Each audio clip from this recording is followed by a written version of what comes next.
a bone and actor out alone. Riders on the storm. And the music was good and the music was loud.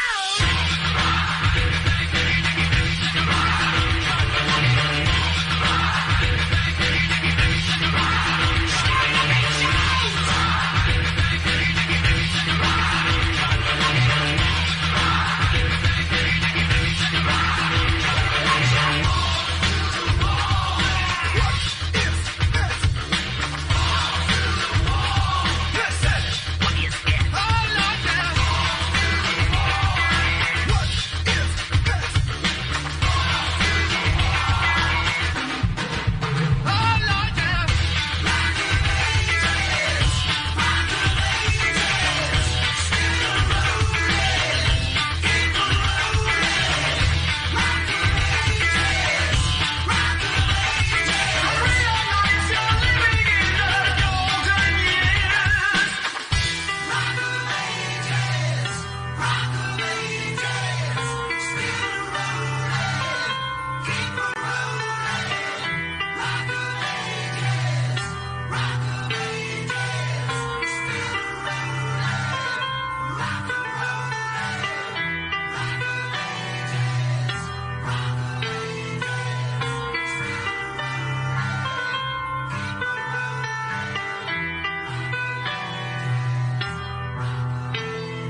actor out alone, riders on the storm. And the music was good and the music was loud.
Good evening, ladies and gentlemen, and welcome. Thursday night in the Coast to Coast Racing League, Ultimate Dirt TV and Coast to Coast Racing Network welcome you to the 358 Modifieds presented by Team Venom Racing. Race fans, my name is Brett Wheeler. Thank you for joining us here at the virtual Limaland Motorsports Park. We get ready for the randomized heat races, random pill draw, no qualifying on the program. 8 laps will be the distance. Top 4 will go through to the main event. And then, of course, the main event will be 30 laps in distance as we get set for another good night of racing here with the Coast to Coast Racing League. And well, if you want to get involved with the Coast to Coast Racing League, if you're looking for other races that enjoy racing without all the drama and the name calling of normal iRacing, come out and join the Coast to Coast Racing League. We have over 20 divisions that race 6 days a week and currently broadcast 10 divisions. Members know that they are part of something bigger than just the on-track experience. Go to www.c2crl.com and click apply to join in on the action. The cars are virtual, but the racing is real. Ladies and gentlemen, heat race number 1 will line up like this.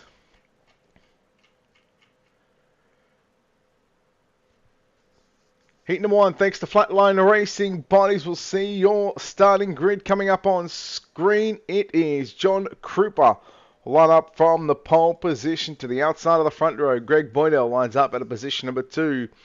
Bob DeGood lines up at a position number 3 in the Can-Am Racing Team number 7, the Super Dirt Car Series Full Throttle Motorsports 790 of Dean Reynolds lines up at a position number 4. Rolling off at a position number 5, that's Keith Bost in the 150-70. He's outside Stephen Bixler in car number 75, front position number 6.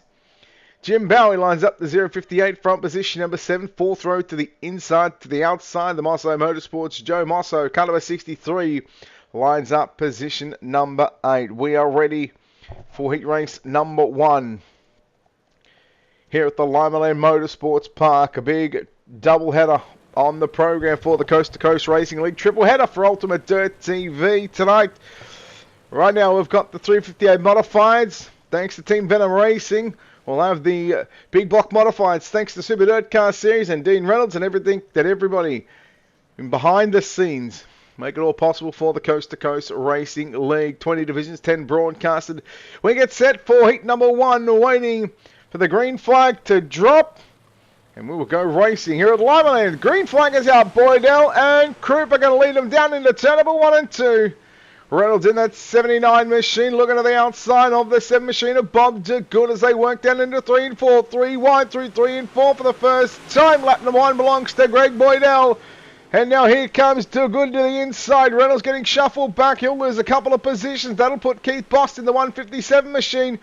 He'll now work his way to position number 4. We take another lap off into the books here at Limaland Motorsports Park. The 358 Modifieds, Coast to Coast Racing League and Team Venom Racing putting on the first of the doubleheader here on this Thursday evening. It's still Greg Boydell leading the way in caliber 014. The 7 of DeGood runs in second. You watch the 98 of John Krupa get into the concrete wall in the exit of turn number 2. He'll lose 1, maybe 2 positions as Bost in the 157 sneaks up on the inside. The 79 of Dean Reynolds now on the outside of the top 4, but now he'll move into position number 4. So here comes Dean Reynolds trying to put himself up to position number 3. 3 laps left to run for Greg Boydell in heat number 1. You're watching the battle on between Boston and Reynolds battling for 3rd and 4th. We go back. Krupa and Stephen Bixler. Bixler in car number 75. Bixler to the inside. He'll move to position number 5. How long for? Because here comes John Krupa. Krupa, your original pole sitter, unfortunately just starting to slip back through the field. Now a 3-car battle for positions 5, 6 and 7.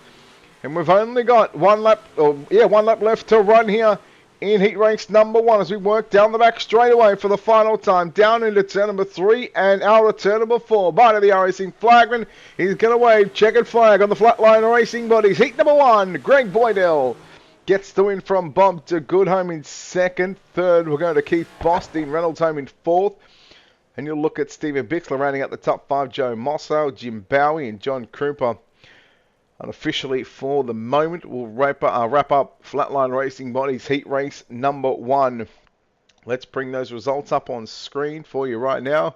And thank each and every one of you for tuning in here to Ultimate Dirt TV and the Coast to Coast Racing Network. Boydell, DeGood, Bost, Reynolds, Bickler, Mosso, Bowie and Krupa. That is the way they will finish heat number 1. Heat race number 2, they will line up like this. We take a look at your Langton Mechanical. Heat number 2 starting Jeff Barker and the Can-Am Racing Team in the 513 will start from position number 1. The 518 of Joseph Grady lines up at a position number 2. Isaac Salas in the Venom Racing number 5 machine will line up at a position number 3. Brian Lawson for also Venom Racing in the 9 will start from position number 4. Steve Moore lines up at a position number 5 in the 888 machine. Gary Sigelkow in the 25 for Venom Racing will start from position number 6. And driving the Hammer Down Racing, car number 31, Brandon Templeton, lines up at a position number 7. Heat number 2, thanks to Langton Mechanical.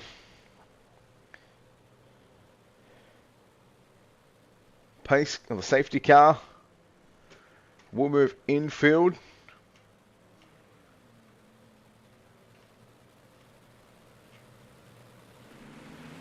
Green flag goes out, run away.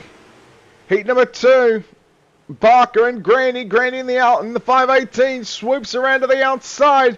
He's going to have the race lead down into turns 3 and out of turn number 4. We are one lap in heat race number 2. Salas and Lawson battling for positions 3 and 4. Give it to Salas as Barker in the 513.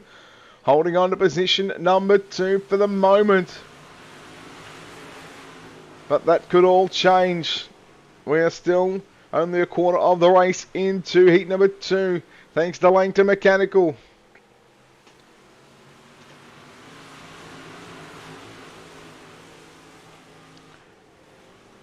It is still Grandy, Barker and Salas, your top 3. Then you go back to Lawson in the 9 machine in position number 4. Templeton up to position 5 after starting 7th, and he's not too far away from the 9 of Brian Lawson. Everybody playing nice for the moment here in heat race number 2. We're halfway home. Here comes Isaac Salas in car number 5. Trying to get by Jeff Barker in that 513 entry. Meanwhile, Joseph Granny roughly around half a second lead over Jeff Barker in the 513 heat race number 2. Thanks to Langton Mechanical. 2 to run the start-finish line. And Granny from the outside of the pole, outside of the front row from position number 2 to the pole in heat number 2.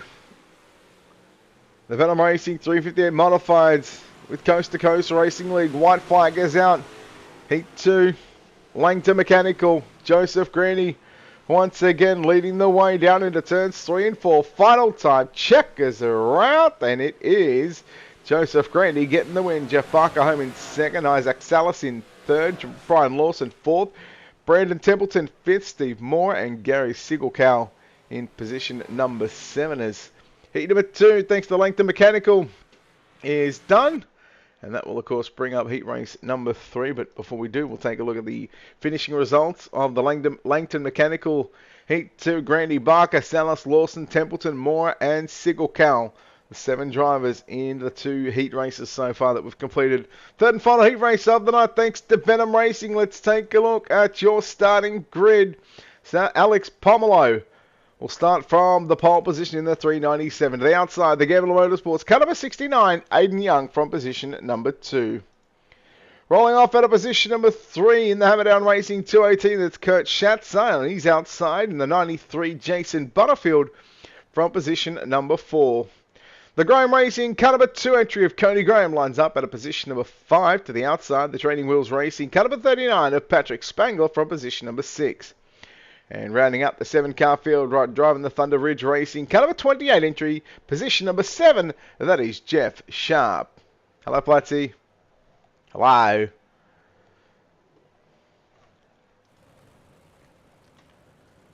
So again, a big doubleheader here on Ultimate Dirt TV and the Coast to Coast Racing Network. The Venom Racing 358 Modifieds, followed by the Super Dirt Car Series Big Block Modifieds here at Limaland. Then later on, 9 o'clock Eastern. Oh, Ultimate Dirt TV will be live once again with an Extreme. But right now, we are worrying about the Coast to Coast Racing League as we go here at Limaland. Heat number 3, final heat race of the night. And Pomelo will lead Young down into turn 1 and 2 for the 3 and 4, sorry, for the first time. Schatzer runs in 3rd position. Cody Graham up to position number 4. Then you go back battle on between Patrick Spangler and Jeff Sharp. Spangler in that 39 entry. Sharp in the 28. Then you got Jason Butterfield in car number 93 trying to get back around the outside of Sharp as they go down into 1 and 2. Butterfield around the outside of Sharp as they work down the back straightaway. Heat number 3, 3rd and final heat race of the evening. Meanwhile, the 69 of Aidan Young trying to run down Alex Pomelo in that 397 machine for the race lead. The 18 of Kurt Schatzer, the 218 I should say, of Kurt Schatzer, up into position number 3. But again, as they all watch that 397 work through the middle of the racetrack, through 1 and 2 is Alex Pomelo. Aidan Young, they're starting to pull about 3/4 of a second right now over third place of Kurt Schatzer as Cody Graham tries to close in on the back of the 218 machine into turn number 1 and 2. There was a side-by-side challenge for the race lead, the 69 of Aidan Young now trying to get by, trying to make the move on Alex Pomelo. Still unable to make that pass. We continue on with 6 laps into the books. Just a lap and a half to go as we work on 7 of 8 completed. White flag getting set to fly here at the Lamellar Motorsports Park. The Venom Racing 358 Modified Series.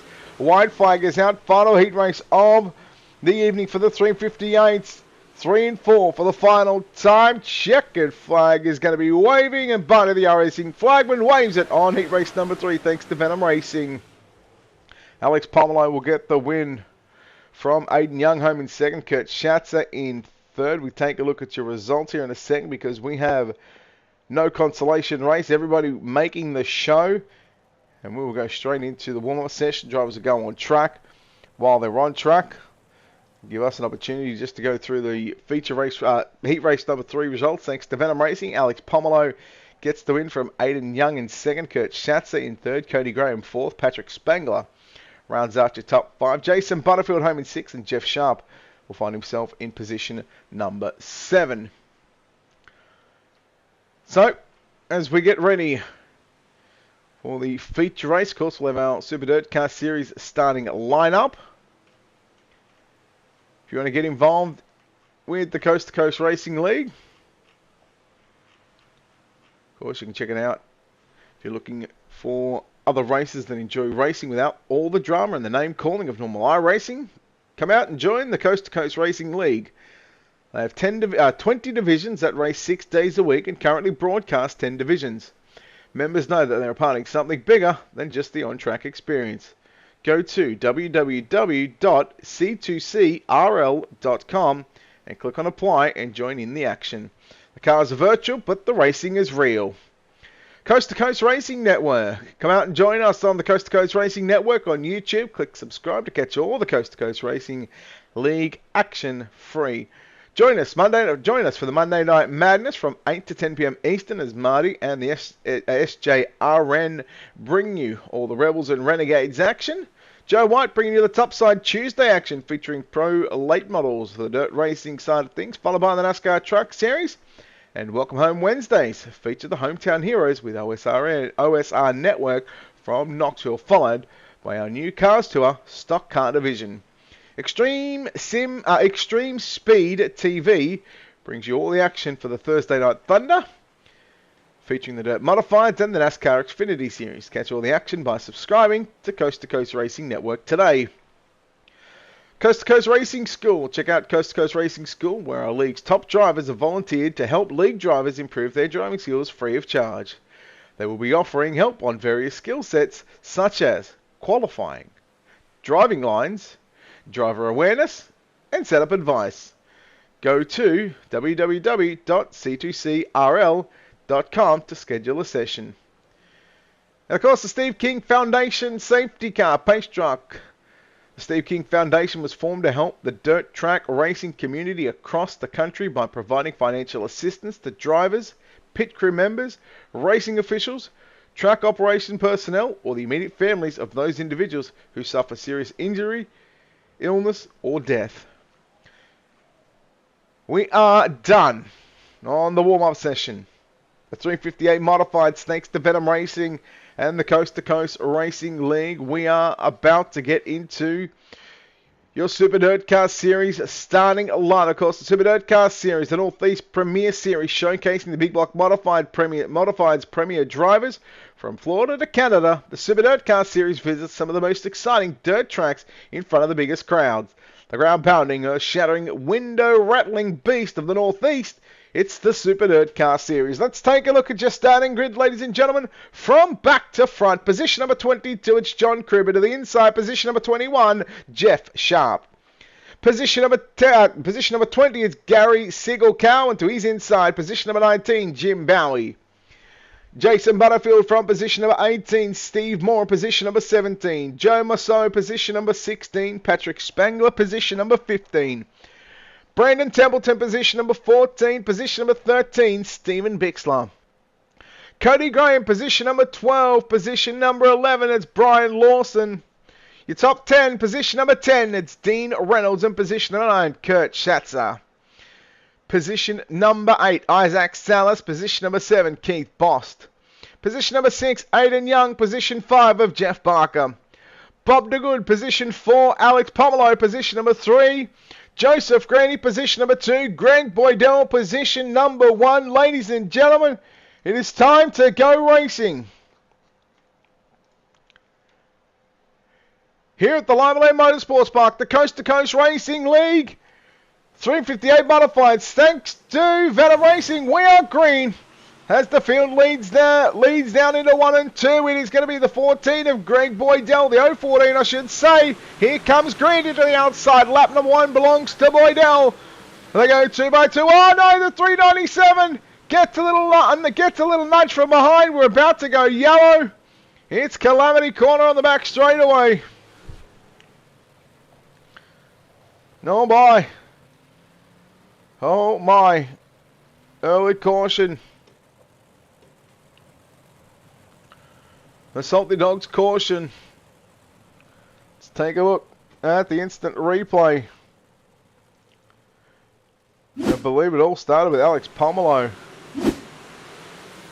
in the 397 machine, just getting a little help from behind by the 7 machine of Bob DeGood, and then of course everything unfolded behind him. There was almost no place to go for some of the drivers.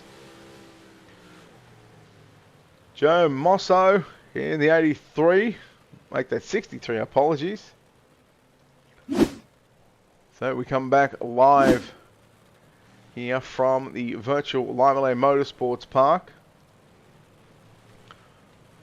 Again, the Salty Dogs caution, first caution of the evening. They will line up behind the Steve King Foundation safety car. Lights are out, single file restarts. We are back underway in the Coast to Coast Racing League 358 modifieds, thanks to Venom Racing. And again, well, that single file restart is certainly going to help Greg Boydell, who leads the way. But we are yellow in car 25. He's got some issues. That is Gary Sigelcow in the 25. Let's see if we can find out what happened here to Gary. Steve Mora as well, caught up involved in this one in that 888 machine. In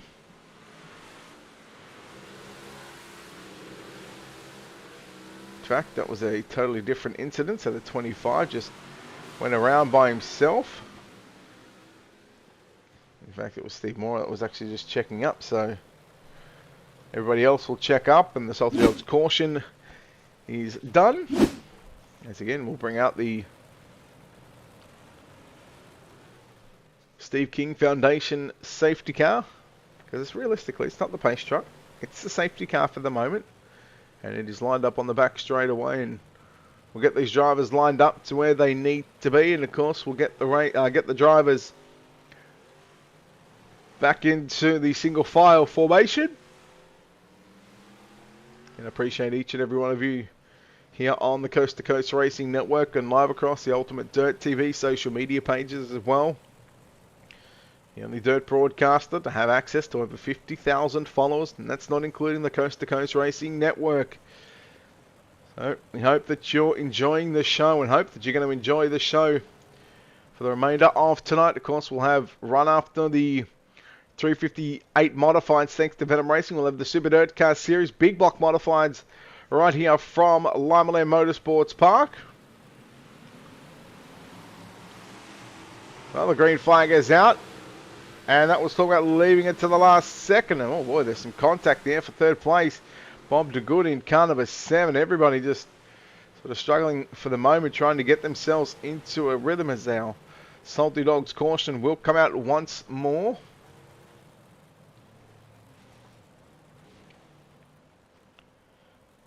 So once again, big thank you to, of course, Coast to Coast Racing League and, of course, the Coast to Coast Racing Network. Everybody, there's a lot of partners that make all this possible for the Coast to Coast League, or the Coast to Coast Racing League, in putting on these 20 divisions, and not only that, having different broadcasters, broadcasting 10 of the divisions. Again, check out www.c2crl.com if you want to get involved in on the action.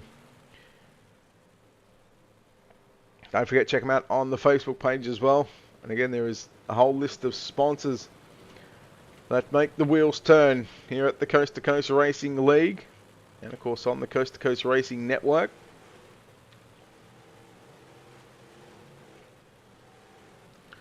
So as we come up to the Mission 22 restart, I'm not going to call it a restart zone because, I mean, it's dirt and there's no real restart zone, but thanks to Mission 22 again with their support as we go back green. It's Greg Boydell leading the way in the 014 machine. Here comes Joseph Grady. Now Grady going to send it upstairs and let her read on the cushion out of turn number 4. And Grady will lead lap number 5. So 5 down, 25 to go. Grady around the outside of Boydell. Boydell now looking back up on the inside. Then you go back to Isaac Salas in car number 5. He's up to position number 3. Meanwhile, Jeff Barker and Dean Reynolds were going to battle it out for positions 4 and 5 as the 69 entry of Aiden Young, who originally was slated to start, or originally started in the 6th position. Unfortunately,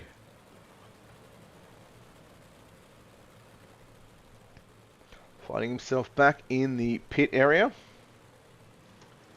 So Aiden Young, Joe Mosso. In fact, Joe's still on the racetrack. Joe, I apologise if I'm getting the name wrong. Gary Sigelcow on the 25. He's back in the pits. So 2 cars have already left us here in the opening, 6 laps of this main event. And if you are joining us on the Coast to Coast Racing Network on YouTube, feel free to say hello. We are keeping an eye on the chat to see if anybody wants to talk to us. If not, we're more than happy just to keep on going with what we are doing here on Ultimate Dirt TV and on the Coast to Coast Racing Network. Lights are out. And the Steve King Foundation safety car. Joseph Grandy going to lead us back to the green flag out of turn number 4. He picks up the title right in the Mission 22 restart zone. We're back underway, 23 remaining. Randy's going to be very tough to beat from here on out. Isaac Salas now going to dive down to the inside. Looks for the slight jump down into turn number 3 and 4. And Greg Boydell. Boydell now looks back to the inside. Very tight at the start-finish sign. Here comes the 79 of Dean Reynolds. Now look at the 3. Almost a 4-car pack for that runner-up position. There's contact. Oh, look out. Oh, no. Dean Reynolds upside down. Does he get it back on all 4s? We are going to go yellow. And poor old Dean Reynolds, every time we've been in the broadcast booth with Ultimate Dirt TV, whether it's across the Coast to Coast Racing Network or just on Ultimate Dirt TV, poor guy has no luck at all. As the Salty Dogs caution.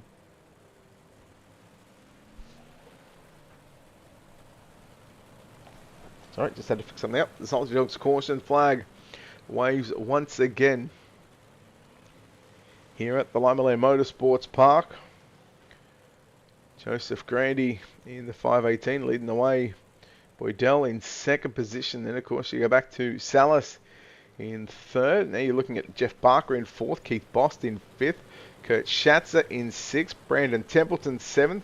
Stephen Bixler 8th. Alex Pomelo in 9th. And Stephen Mora to round out the top 10.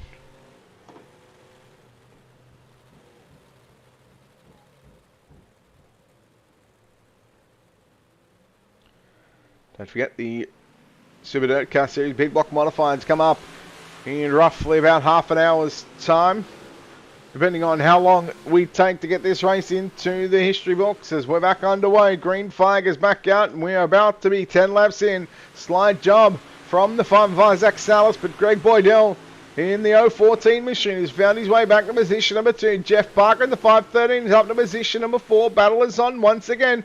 for the minor placings as Salas tries to go around the outside of Boydell. Now he's going to duck down to the inside, down into turn number 1. He looks to slide it up in front of the 014. He parks it on the left front or on the nose of the 014. He had a chance to get out of it, or he had a chance to try and drive around. Look at the 3 wide battle right now.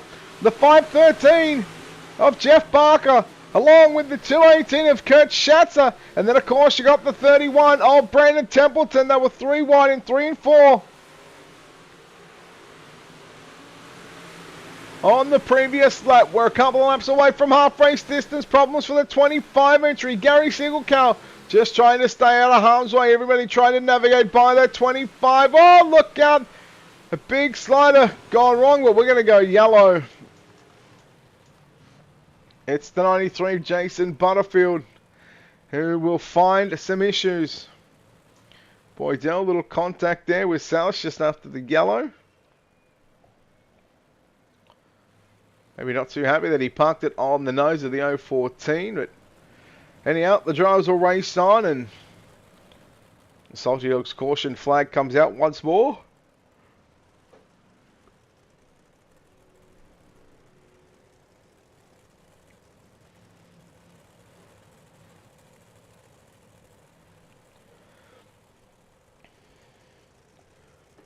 So as we wait for the Steve Kinzer Foundation safety car to make its way in front of the field, and that's exactly what we have. And again, we can attempt to go through all the sponsors and what they do for the Coast to Coast Racing Network. Of course, the Tim Chapman Racing pre-race show. Of course, Tim Chapman Racing brings you all the action of the Coast to Coast Racing Xfinity series on Thursday nights. Of course, Sim Racer Hub standings. Check out Coast to Coast or c2crl.com/standings to check out the standings for all the divisions. Of course, Coast to Coast Racing League, the Coast to Coast Racing Network, Coast to Coast Racing School, the Steve King Foundation safety car and / pace truck. I mean, we're not even going to have time to get into the heat race sponsors, but if we happen to have a yellow flag, we're going to get through the list of those spots because it's important to go through and help out and try and help out all the different people that help out here with the Coast to Coast Racing League and the Coast to Coast Racing Network. Back to green, and we're back underway in the Venom Racing 358 Modified Series, and the 358 Modified portion of the evening. Isaac Salas at the half race distance. It's Joseph Grandy leading the way from Isaac Salas in the 5 machine. That's your battle. First and second on screen. We go yellow just as we were about to get another lap in the book. Stephen Bixler in car 75.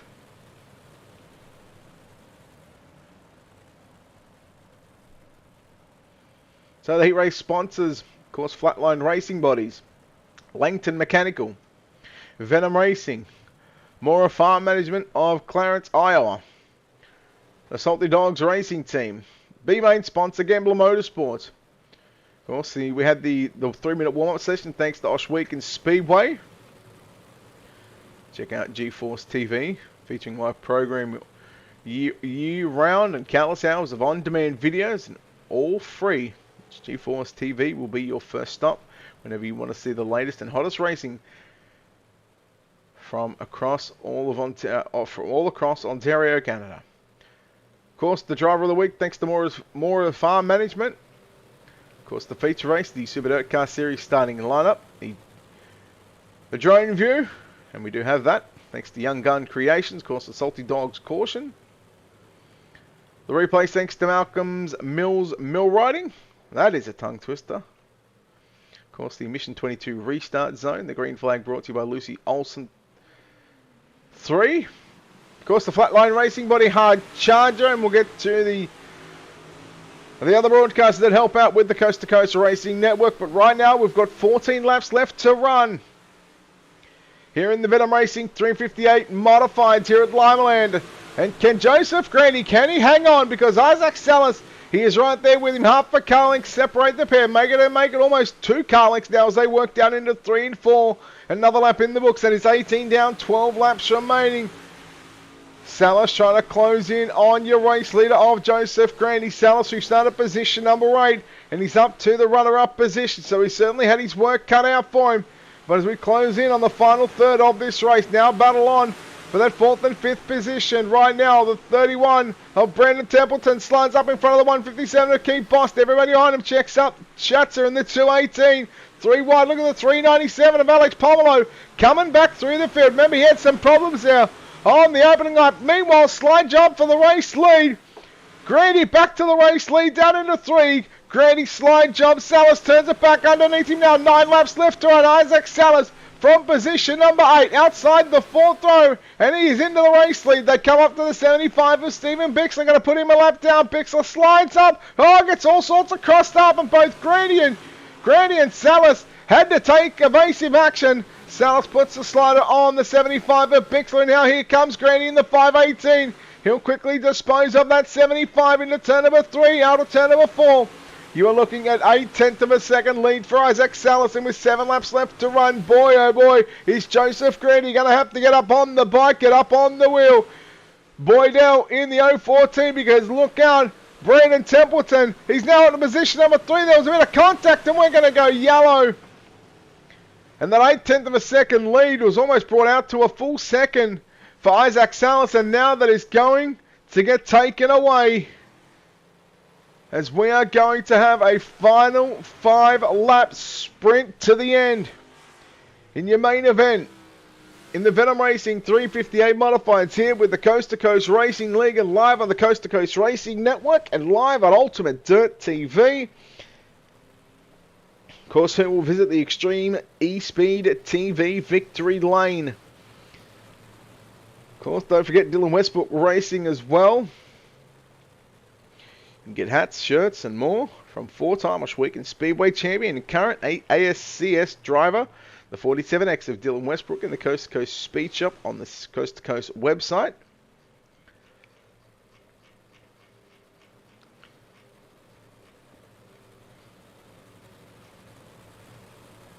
And a big thank you to, of course, all the other broadcasters out there that help put on the Coast to Coast Racing Leagues.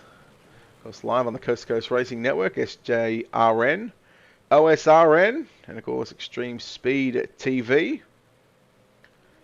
Once again, we go back green here. Who will visit the Extreme E-Speed TV Victory Lane? Well, we'll find out in 5 laps time.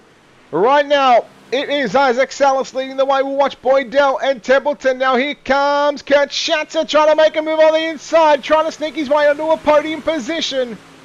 4 laps remaining around the Lively Motorsports Park.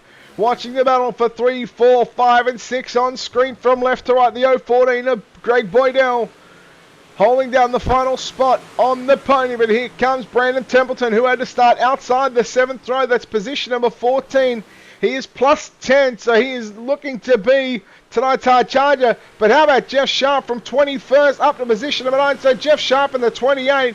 He's found his way up inside that top 10. Lap and a half to go. You're about to see the white flag off turn number 4.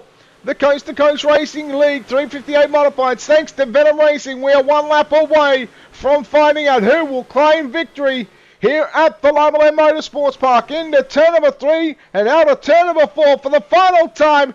Checkered flag is out. And going to Extreme E-Speed TV. In the victory lane will be Isaac Salas, who will get the win from Joseph Grady. Greg Boydell home in 3rd position. Brandon Templeton home in 4th. Kurt Schatzer going to round out your top 5 unofficially. We wait for the feature race results to come up, but here they will now. And the Coast to Coast Racing League 358 Modifieds brought to you by Venom Racing. Isaac Salas gets the win from Joseph Grady home in 2nd. Greg Boydell in 3rd. Kurt Schatzer in 4th. 5th will go to Alex Pomelo. 6th is going to be Keith Bost. Brian Lawson home in 7th. Jeff Barker in 8th. Jeff Sharp 9th. Patrick Spangler going to round out your top 10. Bob DeGood home in 11th. Cody Graham in position number 12. Jim Bowie 13th. John Krupa in 14th. Brandon Templeton in 15th. Joe Mosso in 16th. Dean Reynolds in 17th. Stephen Bixler 18th. Gary Sigelkow in 19th. Steve Mora in position number 20. And then, of course, we go down to Jason Butterfield 21st and Aiden Young, unfortunately, being the 22nd car on the results. We get ready to go down to Extreme E-Speed TV Victory Lane. and chat to your winner here tonight. Driving car number 5, it is Isaac Salas. And Isaac, well, congratulations. And thank you for joining us here in Extreme E-Speed TV Victory Lane. You had your work cut out for you, starting outside the 4th row, position number 8. But nonetheless, you move up 7 positions. You come away victorious. You must be happy with how that night went. Yeah, man, it was a fun one. It was something, I'll tell you that much. It took you a little bit to get into that 2nd place. But once you got to that 2nd place, it took a little bit to get by Joseph Grandy. Once you're able to get by Joseph for that lead, you kind of just ended up driving away from him. I mean, how was the car overall? How did you feel? Yeah, it was good up top, man. I love the high side at every track we go, it feels like. So but yeah, so when you can get in front of Grandy and, actually get a win off of him, it makes you feel good. It was a fun race with him. You said you liked the top side of the racetrack. Obviously, that looked like the preferred line to be. Was there any chance at maybe trying to go down to the bottom, or were you just really comfortable up top that you really didn't need to go down there?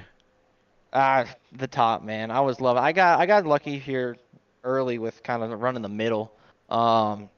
Picked up a spot or two there, but other than that, man, that top for me is kind of like just where I like to be at.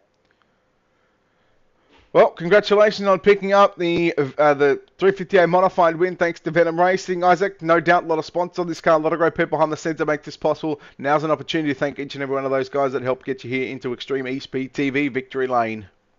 Yeah, man. Well, big shout outs to Dean Super Dirt Car Series, Venom Racing, all those guys.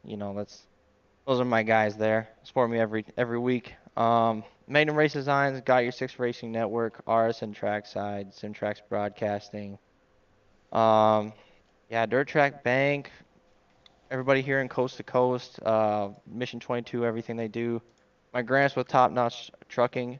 Thank you for the broadcast, man. I'm excited to go back and watch. It's gonna be cool to see you broadcast in the league. And then yeah, just everybody that's here that raced, my friends, my family that's watching. Then yeah, thanks to our veterans. No, buddy, look, well done on the win here in the 358s. No doubt we'll see you in the big blocks coming up shortly. Awesome. Yes, you will. No, buddy, good luck in that one. Well done on the win here tonight in the 358s. Awesome. Thank you, brother. There we go. Isaac Salas, ladies and gentlemen, your winner here tonight from the Limeland Motorsports and talking to us in Extreme E-Speed TV Victory Lane. Well, we'll continue on. As we continue on with our 2nd place finisher here tonight, it's Joseph Grady in the 518. Joseph, congratulations, a runner-up position. You had the lead for the most part of that race, but unfortunately, a bridesmaid is going to have to be for tonight for the moment. Yeah, I'm just happy to get out of that alive, to be honest with you. So I had a couple scares there with some lap cars. I figured Isaac was going to get me at some point. He usually does. So I'm more than happy with a 2nd. Now you're ripping the top there at the start of the race. Talk us through those moments with those lap cars, because it can be difficult on judging where they're going to go and try and predict where they're going to go. But not only that, you've got the likes of Isaac coming in behind you, and then of course Greg was there at the start as well. What's it like trying to get through and navigate your way through the lap cars? I just hope they hold their line. I'd rather them hold their line than move out of their way for me, because then I can predict what they're going to do. But you never know what they're going to do. Just you roll the dice, and that's about it. I hate line to land, so like I said, I'm more than happy with a 2nd. Could you have done anything differently to maybe be that little bit better and be that one step higher up on this podium? Yeah, I could have hit the top better. I was struggling out of, I don't know, I think it was 3 and 4, coming out of 4. I always struggle coming out of there, so hit it a little better. That's about it. All right, buddy. Well, look, well done on the 2nd place finish here tonight. The 350 modified thanks to Venom Racing in the Coast to Coast Racing League. Guys, Joseph, no doubt a lot of sponsors on this race car, a lot of great people behind the scenes that make this possible for you in the 518 to get around each and every week. Yeah, that Catalytic Recovery, the guys over at Training Wheels Racing, West End Towing and Repair. Appreciate you for doing the broadcast this week, Coast to Coast, all their sponsors, and all the guys that make the league run. There we go, nice and simple. Joseph Grady, your runner-up here tonight in the Extreme E-Speed TV Victory Lane. We'll chat to the final driver on the podium. It's Greg Boydell. And Greg, congratulations on 3rd place. And well, you had it all at the start. And it just kind of went away from you at the end. Isaac and Joseph were able just to get around you, but man, I'll tell you what, a hell of a job in the 14 machine to come away with the third place finish. Thanks, Brett. Yeah, it was typical short track racing. It was a little rough, but better to finish third than not finish. Mate, leading the field to the green flag in this 30-lap run. Some people get nervous. Some people prefer to start, obviously everyone likes to start up at the front. Some people like to start at the back. Your game plan for this one, talk us through what it was going to be and how you're able to sort of come away with the third place finish here tonight. I just wanted to be on it from the beginning, and I knew the bottom was still pretty good the first few laps, so I wanted to try and get out ahead around the bottom and then work my way up to the top of the track. Racetrack got slicker as obviously the night went on. That top side became more and more useful. There was still a bit of grip on the bottom side. Overall, the track conditions, what did you make of the track? Do you feel that there was two lines? You're in the car. I mean, you'll know better than what I did. I felt it went up to the top side. I'm not great on the bottom like some of the guys are, but yeah, I felt it went top dominant for sure. Could you have done anything differently to maybe hold on to that win or even get up into second place? Could you have done anything differently to be one or two steps higher up on this podium? I suppose I could have thrown a slider, but yeah, it was, Joseph and Isaac were so close that throwing a slider, I probably would have doored somebody. And like I said, I'd rather finish third than not finish. Well, that you did. You just finished third here tonight in the 358 Modifieds, thanks to Venom Racing and the Coast to Coast Racing League. Greg, congratulations on this podium run here tonight. No doubt a lot of great sponsors on this car. A lot of great people behind the scenes that help support you in this 014 machine. Yep. I'm basically an independent. I'm not on a team, so we have a good time. A lot of people know me for being the cameraman at Oswego Speedway here in Canada, so we're looking forward to our season opening up May 19th. I was just saying, if you ever need a spare commentator, I'm happy to happy to talk to you about it. Now, but look, Greg, congratulations on the third place. We're going to see you in the big block modifieds. Unfortunately, no, you're not. I have a hockey game to watch. Our Leafs are playing tonight again against Tampa Bay, so I'm gonna chill out and watch the hockey. No, I won't hold that against you. I'm not a hockey person, but everyone has their own sport. Greg, congratulations on the third place finish here tonight, mate. Thanks, Brett, and thanks for having me. It was good talking to you. Ladies and gentlemen, Greg Boydell in Extreme E-Speed TV Victory Lane, coming home with a P3 finish here tonight in the 358 modified portion of the night, thanks to Venom Racing and Coast to Coast Racing League. Of course, that wraps up the first part of the program. Of course, we still have the Super Dirt Car Series Big Block Modifieds. We are going to take a commercial break. It's probably going to be up to about 10 to 12 minutes long. Once we get into the server, once we figure out how long until we roll over after the practice session, get into the next part of the night for the Super Dirt Car Series Big Block Modifieds. Stick around on the Coast to Coast Racing Network. Stick with us here on Ultimate Dirt TV. Again, we're live across all the social media pages, Facebook, YouTube, Twitch. We've got them all covered, not only on Ultimate Dirt TV, but of course on the Coast to Coast Racing Network on YouTube. Don't forget, if you're watching on YouTube, hit that subscribe button. Free to watch, of course, all the action. 20 divisions, 10 broadcasted for the Coast to Coast Racing League and Coast to Coast Racing Network. There's a whole lot of sponsors, a whole lot of people behind the scenes that make the wheels turn and make the wheels go round on the bus here with the Coast to Coast Racing League. I felt like I've said that a lot tonight, but you just have to harp on about it because these guys put a whole lot of time and effort and money into the sim racing world. And of course, it's only fair that we pay tribute to the people that support sim racing and that allow us to showcase what everybody does on and behind the scenes. So, with that being said, we'll take a quick break and come back on the other side of this. You are watching Ultimate Dirt TV and the Coast to Coast Racing Network. The 358 Modified, thanks to Venom Racing, is done. It is now time to go Coast to Coast Racing Super Dirt Car Series Big Block Modifieds here in just a few moments' time.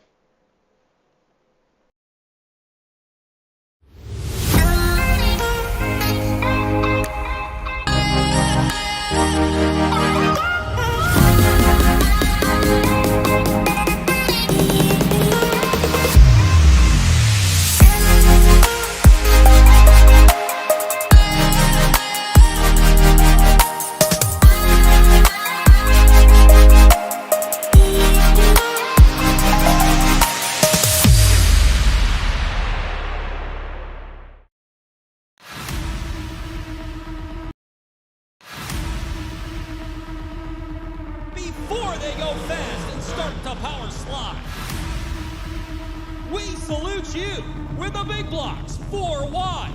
The crowd-pounding, earth-shaking, window-rattling beast of the Northeast. It's the Big Block Modified Super Dirt Car Series.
Well, good evening, everybody. Welcome to our weekly race chat.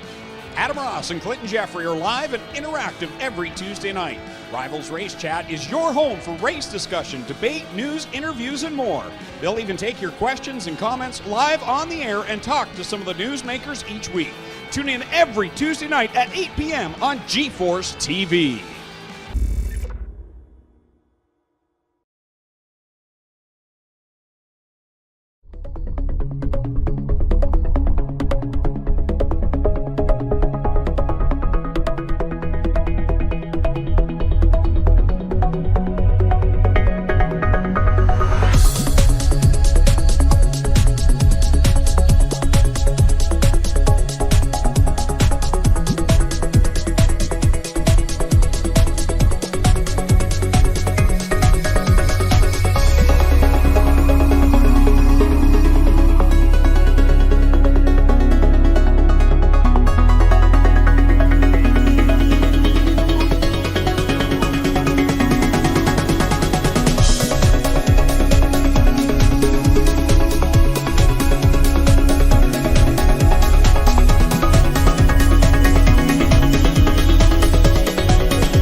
Lucy Olson, talented sophomore.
And welcome back, ladies and gentlemen, to Ultimate Dirt TV and the Coast to Coast Racing Network. It is now time for the Super Dirt Car Series Big Block Modified portion of the evening, right here on Ultimate Dirt TV and the Coast to Coast Racing Network. Welcome, everybody.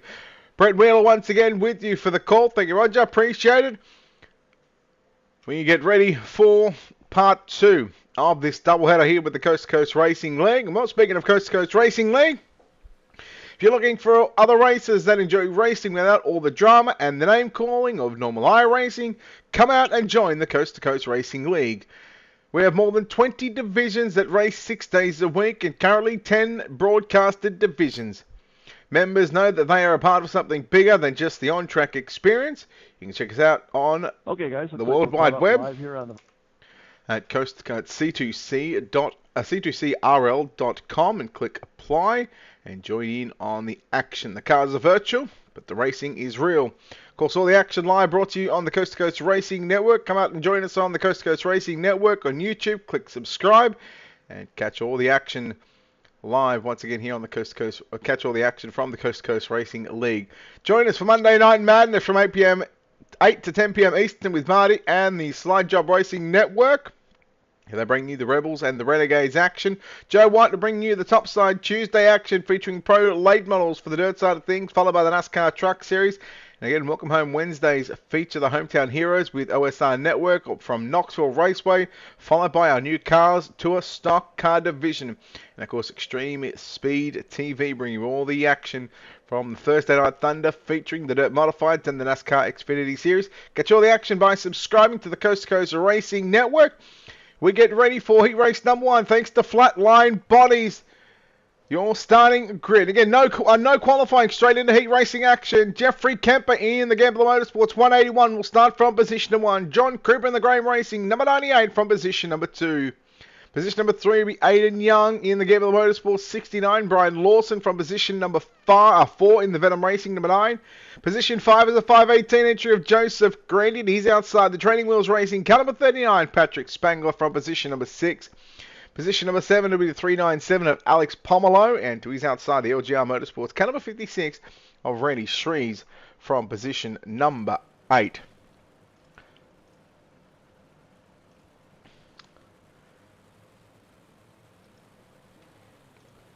Ready to go racing here with the Super Dirt Car Series Big Block Modified Series. We are green, 8 laps on the board. Top 4 will go through to the main event, but everybody should be heading to that 30-lap feature as the green flag flies. We are underway down into turns 3 and 4 for the first time, and they are side by side. The lights are on, and it is dark, and well, there's a few lights on the racetrack. The 518 of Joseph Greeny trying to get by the 9 machine of Brian Lawson as they work down into 3 and 4. Your leader is Jeffrey Kemper. The open wheel, Big Block Modified, thanks to Super Dirt Car Series. The 98 of Cooper gets into the back of Lawson to the 9, into 1 and 2. Grand to the inside on Spangler as they work down the back straight away. The track is pretty fresh right now, expected to slicken off a whole lot as we go 3 wide down into turn number 1 and 2. Spangler, Lawson and Cooper. Spangler, Cooper and Grandy. Lawson just in front of them into position number 3. And now here comes Alex Pomelo. Look out, the 98 of John Cooper catches the front stretch wall. He goes around, no caution. We stayed green, 5 in the books. This time by out of turn number 4. 3 laps left to run. Spangler in the 39 machine looks out to the outside on the 9 of Brian Lawson. Down into 1 and 2. Lawson slides up. Spangler now looks down to the inside. They drag race down into turn number 3. Lawson and Spangler wheel to wheel, door panel to door panel. Give it to Brian Lawson, but now here comes the 518, the runner-up from the Venom Racing 358 Modified. Main event is Joseph Grandy. Looking to go one better in tonight's main event here at Lamaland Motorsports Park as the white flag flies. Jeffrey Kemper leads from Aiden Young, but Aiden Young closing in, but I think it's going to be too little, too late as they work down into turn number 3 and 4. Checkered flag is out in heat race number 1 thanks to Flatline Buddies. Jeffrey Kemper will be victorious from Aiden Young home in 2nd. Brian Lawson 3rd, Patrick Spangler 4th, Joseph Grandy. Going to round out your top 5s. We take a look at your finishing results. Alex Pomelo home in 6th, Randy Shrees in 7th, and John Cooper will come home in position number 8. We'll take a look at heat race number 2. Thanks to Langton Mechanical, it will be Jacob Mosso in the 61 from position number 1 for Mosso Racing. Jason Butterfield, caliber 93 from position number 2. The Venom Racing number 5, your winner of the 358th modified main event just a few moments ago. Isaac Salas rolls off out of position number 3. Dean Reynolds for the Super Dirt Car Series and Full Throttle Motorsports 79 will start from position number 4. Cody Graham for Graham Racing, caliber 2 from position number 5. Murano Racing entry, the 118 of Logan Wentz from position number 6. Position number 7 for Thunder Ridge Racing, it's the 28 of Jeff Sharp, and he's outside. The Venom Racing, caliber 25 from position number 8, it's Gary Sigelco. Heat number 2, thanks to Langton Mechanical. Ready to do battle once again here at the Lima Motorsports Park. The Coast to Coast Racing League Super Dirt Car Series Big Block Modifieds. Check out Coast to Coast C2CRL.com on the World Wide Web and see how you can get in on the action. 20 divisions, 10 broadcasted, 6 days a week. Then we are racing down into 1 and 2, and Butterfield around the outside. Butterfield will have the race lead down the back straightaway. Keep an eye on Dean Reynolds in that 79 machine. That's the black and purple for Full Throttle Motorsports. Isaac Salas in that yellow and red number 5. Oh, look out, contact for the race lead, and somehow he finally manages to get through that one. Is the 79 of Dean Reynolds. No caution. So the way it sits, Dean Reynolds is your race leader, Isaac Salas in 2nd, and Jeff Sharp from 7th up to position number 3. Everybody else got caught up involved in that one. In one way, shape or form, your top 3 have really broken out from the rest of the field. Jason Butterfield, the 93 in 4th. Cody Graham in position number 5 as Graham trying to fight back on the inside of the number 2 machine, but Butterfield too good through the middle of the speedway. We're halfway home at the start-finish line for the guys coming out of turn 4. We're 4 down and 4 to run. Sigelco in 6th position. Logan Wentz in 7th. Jacob Mosso back in the pit area. Meanwhile, Dean Reynolds looking to put the Full Throttle Motorsports caliber 79 machine outside the front row in tonight's 30-lap main event. He's got 7/10 of a second lead over the feature winner from the 358 modifieds, Isaac Salas in caliber 5. I think there was 3 heat races in this one too. So you're looking at 23, 24 drivers in tonight's field for the Coast to Coast Racing League Super Dirt Car Series Big Block Modifieds. And more speaking of the Big Block Modifieds in the Super Dirt Car Series, the Full Throttle Motorsports number 79 machine of Dean Reynolds has found his way into turn 3. Checkered flag is out of turn number 4. We are done and dusted. Heat number 2, thanks to Langton Mechanical, is done. So we'll get all the drivers across the start-finish line, and of course we will bring up your finishing results as we get ready to show the Langton Mechanical Heat number 2 results coming up on screen. Dean Reynolds gets the win from Isaac Salas in 2nd, Jeff Sharp 3rd, Cody Graham in 4th, Jason Butterfield 5th, Logan Wentz 6th, Gary Sigelco in 7th, 8th was Jacob Mosso. Jacob, I apologise if I got that name wrong, but again. Heat number 3 brought to you by Venom Racing. Let's take a look at how they line up. And well, starting from the pole position is going to be the 7th for Can-Am Racing Team. It's Bob DeGood. To the outside in the Mosso Motorsports caliber 63, that's Joe Mosso. Keith Bost in the 157 lines up at a position number 3 inside the 2nd row. To the outside, the Hammerdown Racing caliber 31 of Brandon Templeton from position number 4. And the Can-Am Racing Team 513 of Jeff Parker will start from position number 5. Jim Bowie in the 058 will start from position number 6. No, he won't. He's not on the racetrack. And the Spartan Racing caliber 17 of Daniel Blau. Or Blow. Blau. I'm going to go Blau. We'll start from the back of the field. What is scheduled to start 7th. But, of course, will only be 6th because we are ready. Heat race number 3. Thanks to Venom Racing, we are underway. Green flag is out. DeGood leads by half a car, but that quickly gets taken away from Mosso. Nearly 3 wide for the race lead because here comes the 31 of Brandon Templeton now working down to the inside. That dirt track bank car 31 looks for the race lead, but Bob DeGood holds on to the number 1 position for the moment. We're looking at 2 down, 6 to run. There is battles all over this racetrack. Yeah, there might only be 6 cars, but I'll tell you what, the action is really heating up for the race leaders. Templeton tries to get by to good, but to good, too good. Through the middle of the raceway. Now here comes Boss in the 157 as he brings with him the 17 of Daniel Blau. And then you go back to Jeff Barker in the 513 to round out the field. Meanwhile, challenge for the race leader though. Brandon Templeton just caught the concrete wall in the back straight. Let me tell you, that does not move no matter how hard you hit it or how many times you try and move it. Mosslow back down to the inside on Templeton for second.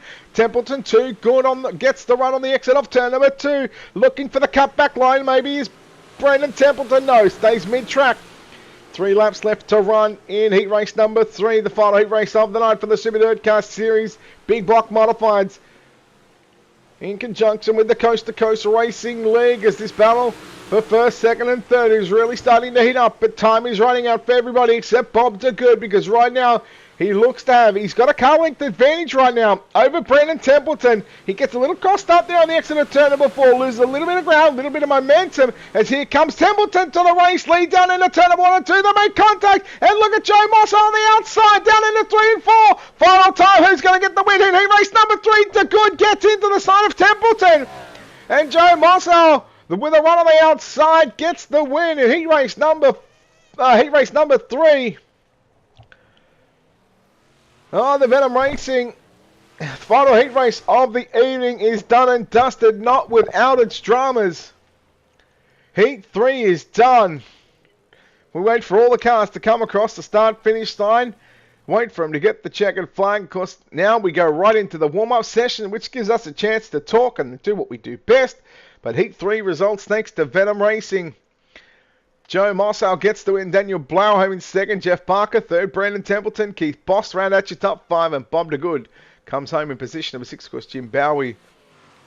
I'm not sure whether he's in race control or not, but he did not make the start of heat number 3. Of course, we have the Oshweekend Speedway warm-up session right now. Of course, thanks to Oshweekend Speedway. You can catch all the action from Oshweekend Speedway every Friday night free on GeForce TV, featuring a live program year-round and countless hours of on-demand video. All free. GeForce TV will be your first stop whenever you want to see the latest and hottest racing action all across Ontario. I mean, there is a number of sponsors that help make the wheels go round here with the Coast to Coast Racing League, and of course, not only that, of course, the Big Block Modifieds thanks to the Super Dirt Car Series. We covered the Venom Racing 358 Modifieds. There's still plenty of action to come. Again, if you want to get involved with the Coast to Coast Racing League, you can check out Coast to Coast Racing League on the World Wide Web at c2crl.com. If you're looking for the R races or other racers that enjoy racing without all the drama and the name calling of normal iRacing, come out and join the Coast to Coast Racing League. We have over 20 divisions that race 6 days a week and currently broadcast 10 divisions. Members know that they are a part of something bigger than just the on-track experience. Go to Coast to Coast or c2crl.com and click on Apply to join in the action. The cars are virtual, but the racing is real. Of course, Coast to Coast Racing Network. Come out and join us on the Coast to Coast Racing Network on YouTube and click subscribe to catch all of the Coast to Coast Racing League action. Join us Monday night from 8 to 10 p.m. Eastern as Marty and the Slide Job Racing Network bring you all the Rebels and Renegades action. Joe White will bring you the Topside Tuesday action featuring the Pro late models from the dirt side of things, and followed by the NASCAR Truck Series. And of course, your Welcome Home Wednesdays feature the Hometown Heroes with OSR Network, once again with Joe White from the Knoxville Raceway, followed by our new Cars Tour Stock Car Division. And of course, Extreme Speed TV bring you all the Thursday night Thunder action featuring the Dirt Modifieds and the NASCAR Xfinity Series. Catch all the action by subscribing to the Coast to Coast Racing Network today. Of course, Coast to Coast Racing School. You can check out the Coast to Coast Racing School, where our league's top drivers have volunteered their time to help league drivers improve their driving skills free of charge. They will be offering help on various skill sets such as qualifying, driving lines, driver awareness, and setup advice. Go to c2crl.com to schedule a session. And of course, the Steve King Foundation Pace Truck, although it's a safety car here tonight, The Steve King Foundation was formed to help the dirt track racing community across the country by providing financial assistance to drivers, pit crew members, racing officials, track operations personnel, or the immediate families of those individuals who suffer serious illness, injury, or death. It's time to go to your Super Dirt Car Series starting lineup, and well, what better way to start 23 drivers from back to front? Jacob Mosso in the 61 will start from position number 23. John Krupa will start position number 22. Jim Bowie will start position number 21. Position number 20 is Gary Siegel-Cow. Position number 19, it's Randy Shreves.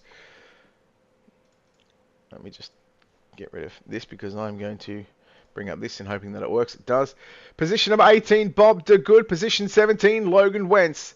Alex Pomelo, position number 16. Keith Boston, position number 15. Jason Butterfield, position number 14. Joseph Grandy, position number 13. Position number 12, Brandon Templeton. Position number 11, Cody Graham. Patrick Spangler, position number 10. Position number 9, Jeff Barker. Jeff Sharp out of position number 8. Brian Lawson, position number 7. Daniel Blau, position 6. Isaac Salas, position number 5. Position number 4, Aiden Young. Position number 3, Joe Mossow. Dean Reynolds, position number 2. And on the pole, Jeffrey Kemper in the Gamble Motorsports 181 machine.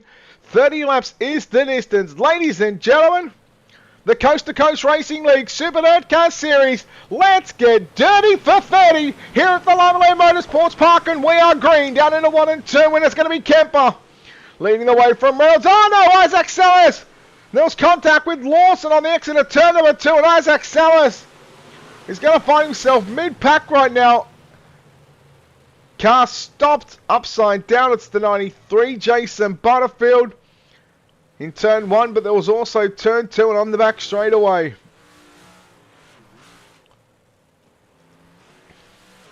So keep an eye on the 5 now, because we did not technically get a lap completed.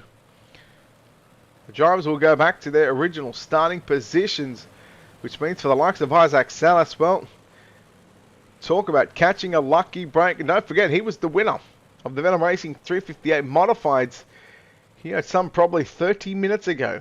Maybe not even that.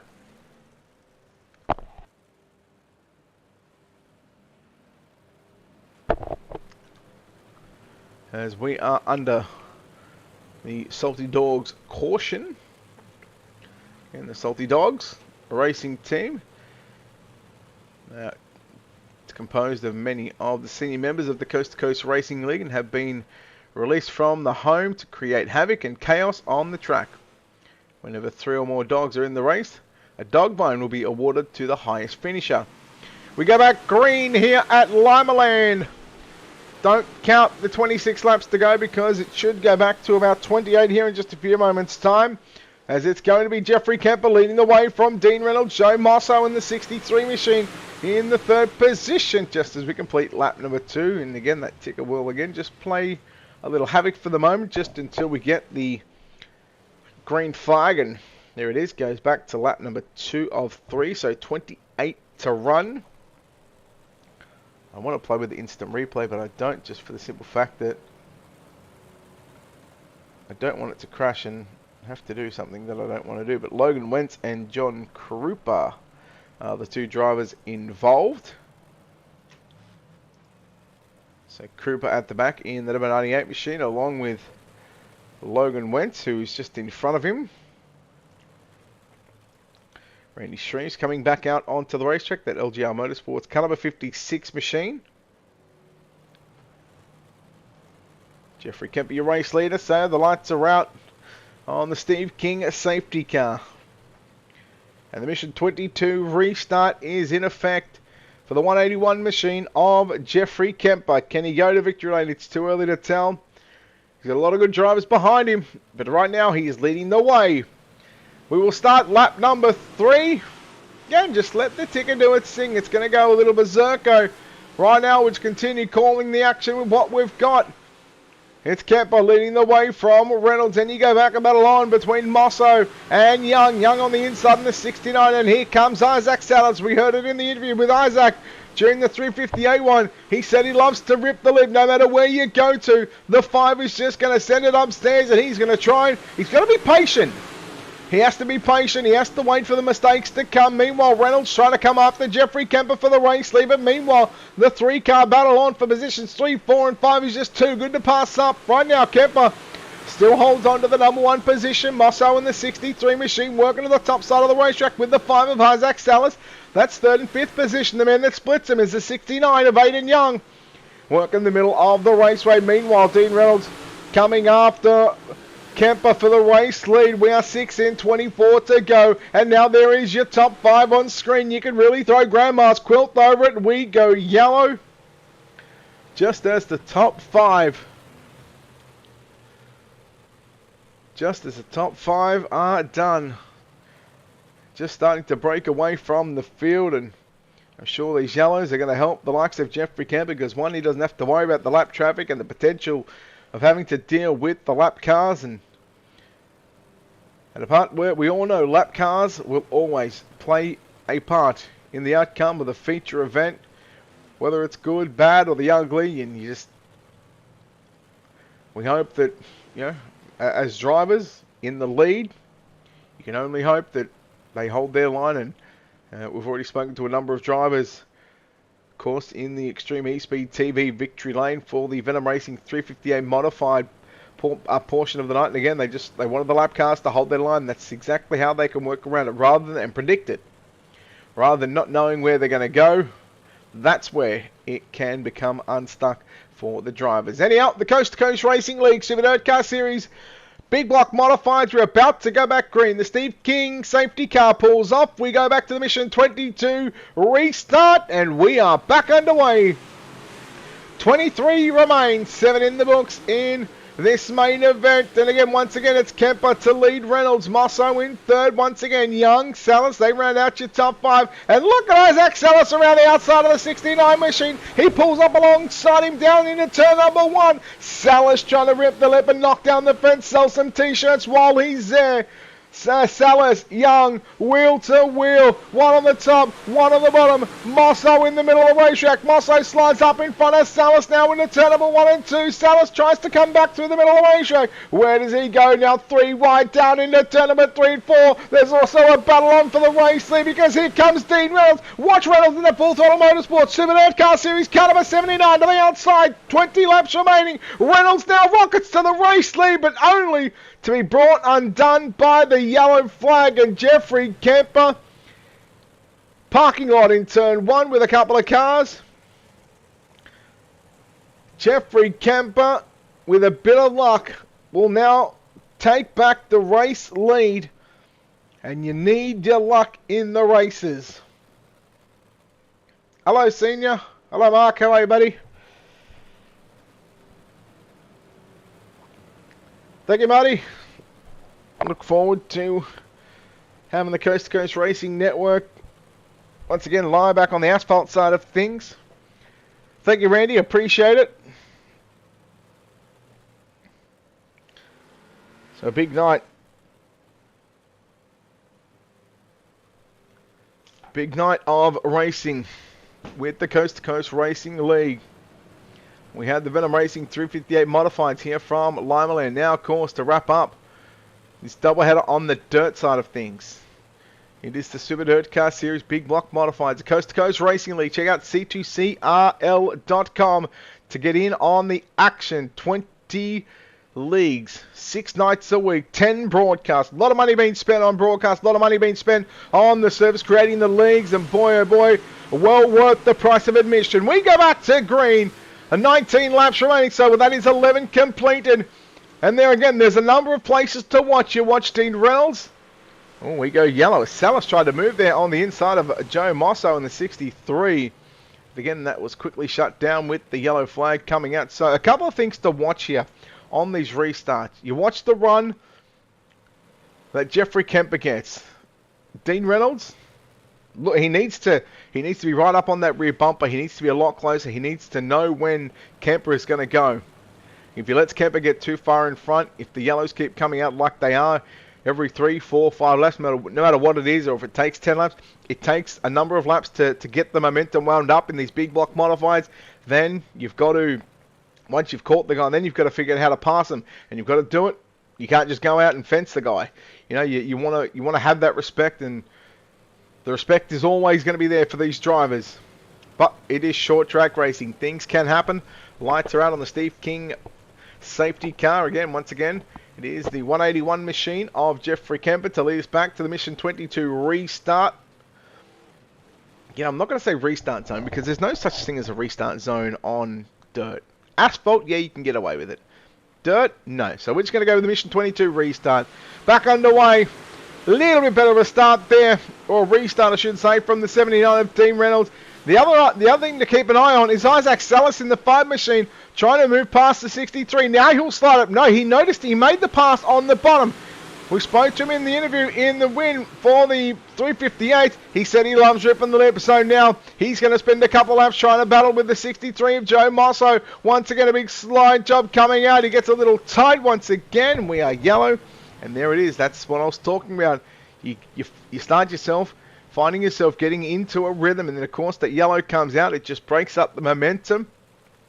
One thing to note, especially on the restarts, especially at a short track, in Turnable 1 and 2, always go to the bottom, because you're going to get the drive off too, and there's a fair bit of moisture down there, and we've seen that on the previous restart with Isaac Salas going down there.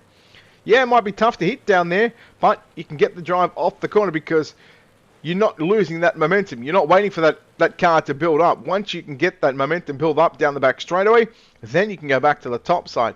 So my advice to some of these drivers is maybe go to the bottom 1 and 2 and then try and go back to the top. Or even look through the middle where they're rolling around right now, because there's a fair bit of grip there. Anyhow, I'm not on the racetrack. These other drivers are. And we are ready to go back racing here in the Coast to Coast Racing League. Live on the Coast to Coast Racing Network and live on Ultimate Dirt TV. Live across the social media page. Once again, thank you for joining us here on this Thursday evening. Jeffrey Kemper in the 181, getting ready to fire off in the Mission 22 restart. And we're back underway.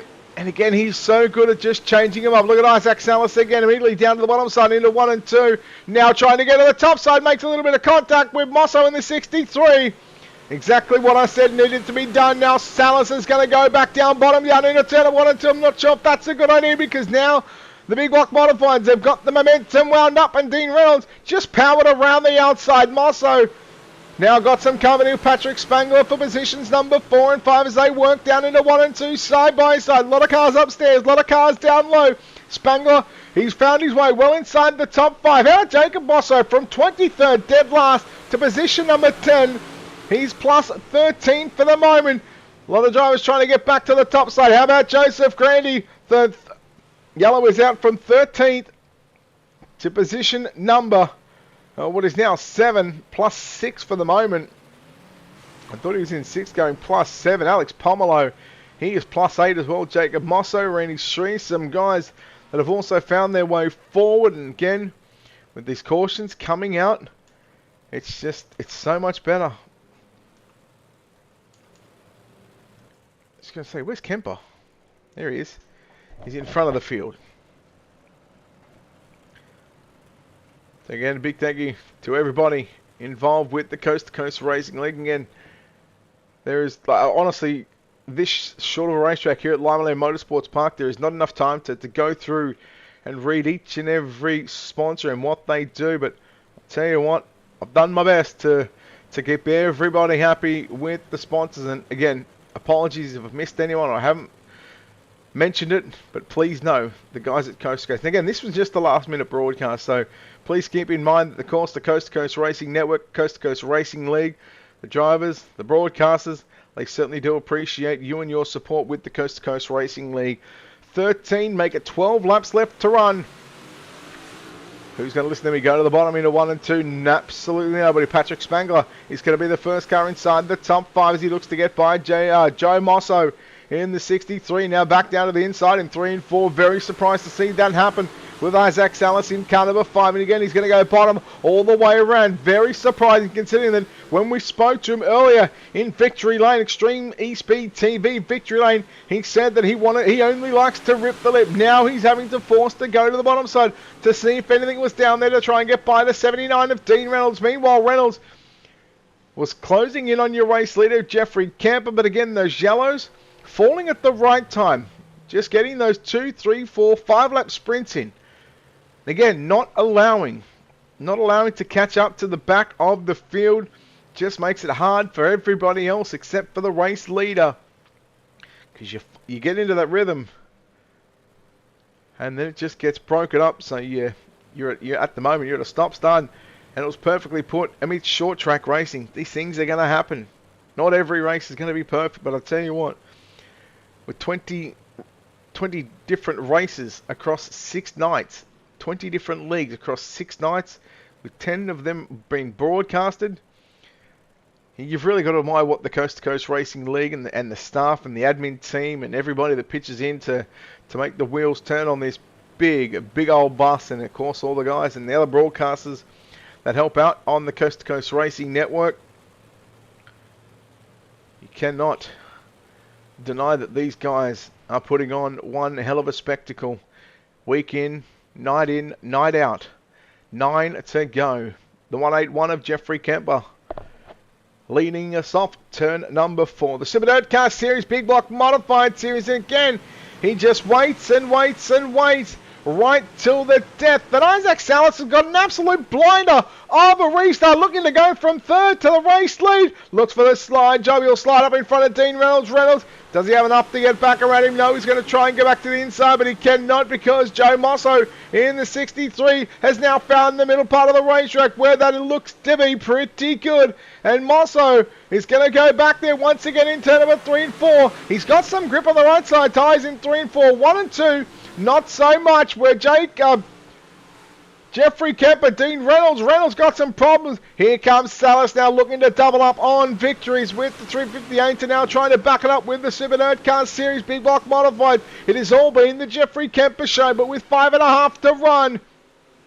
You know the 5 is not going to be content with the second place. You know he's going to want to take over the race lead. Here it goes. Slide jump for the race lead. Salas slides up, but Kemper was left the lane on the outside. Kemper, he mucked up on the exit on turn number 2. And now Isaac Salas will lead lap number 26. 4 laps left to run. Salas running the cushion, banging the wall with the right rear quarter panel.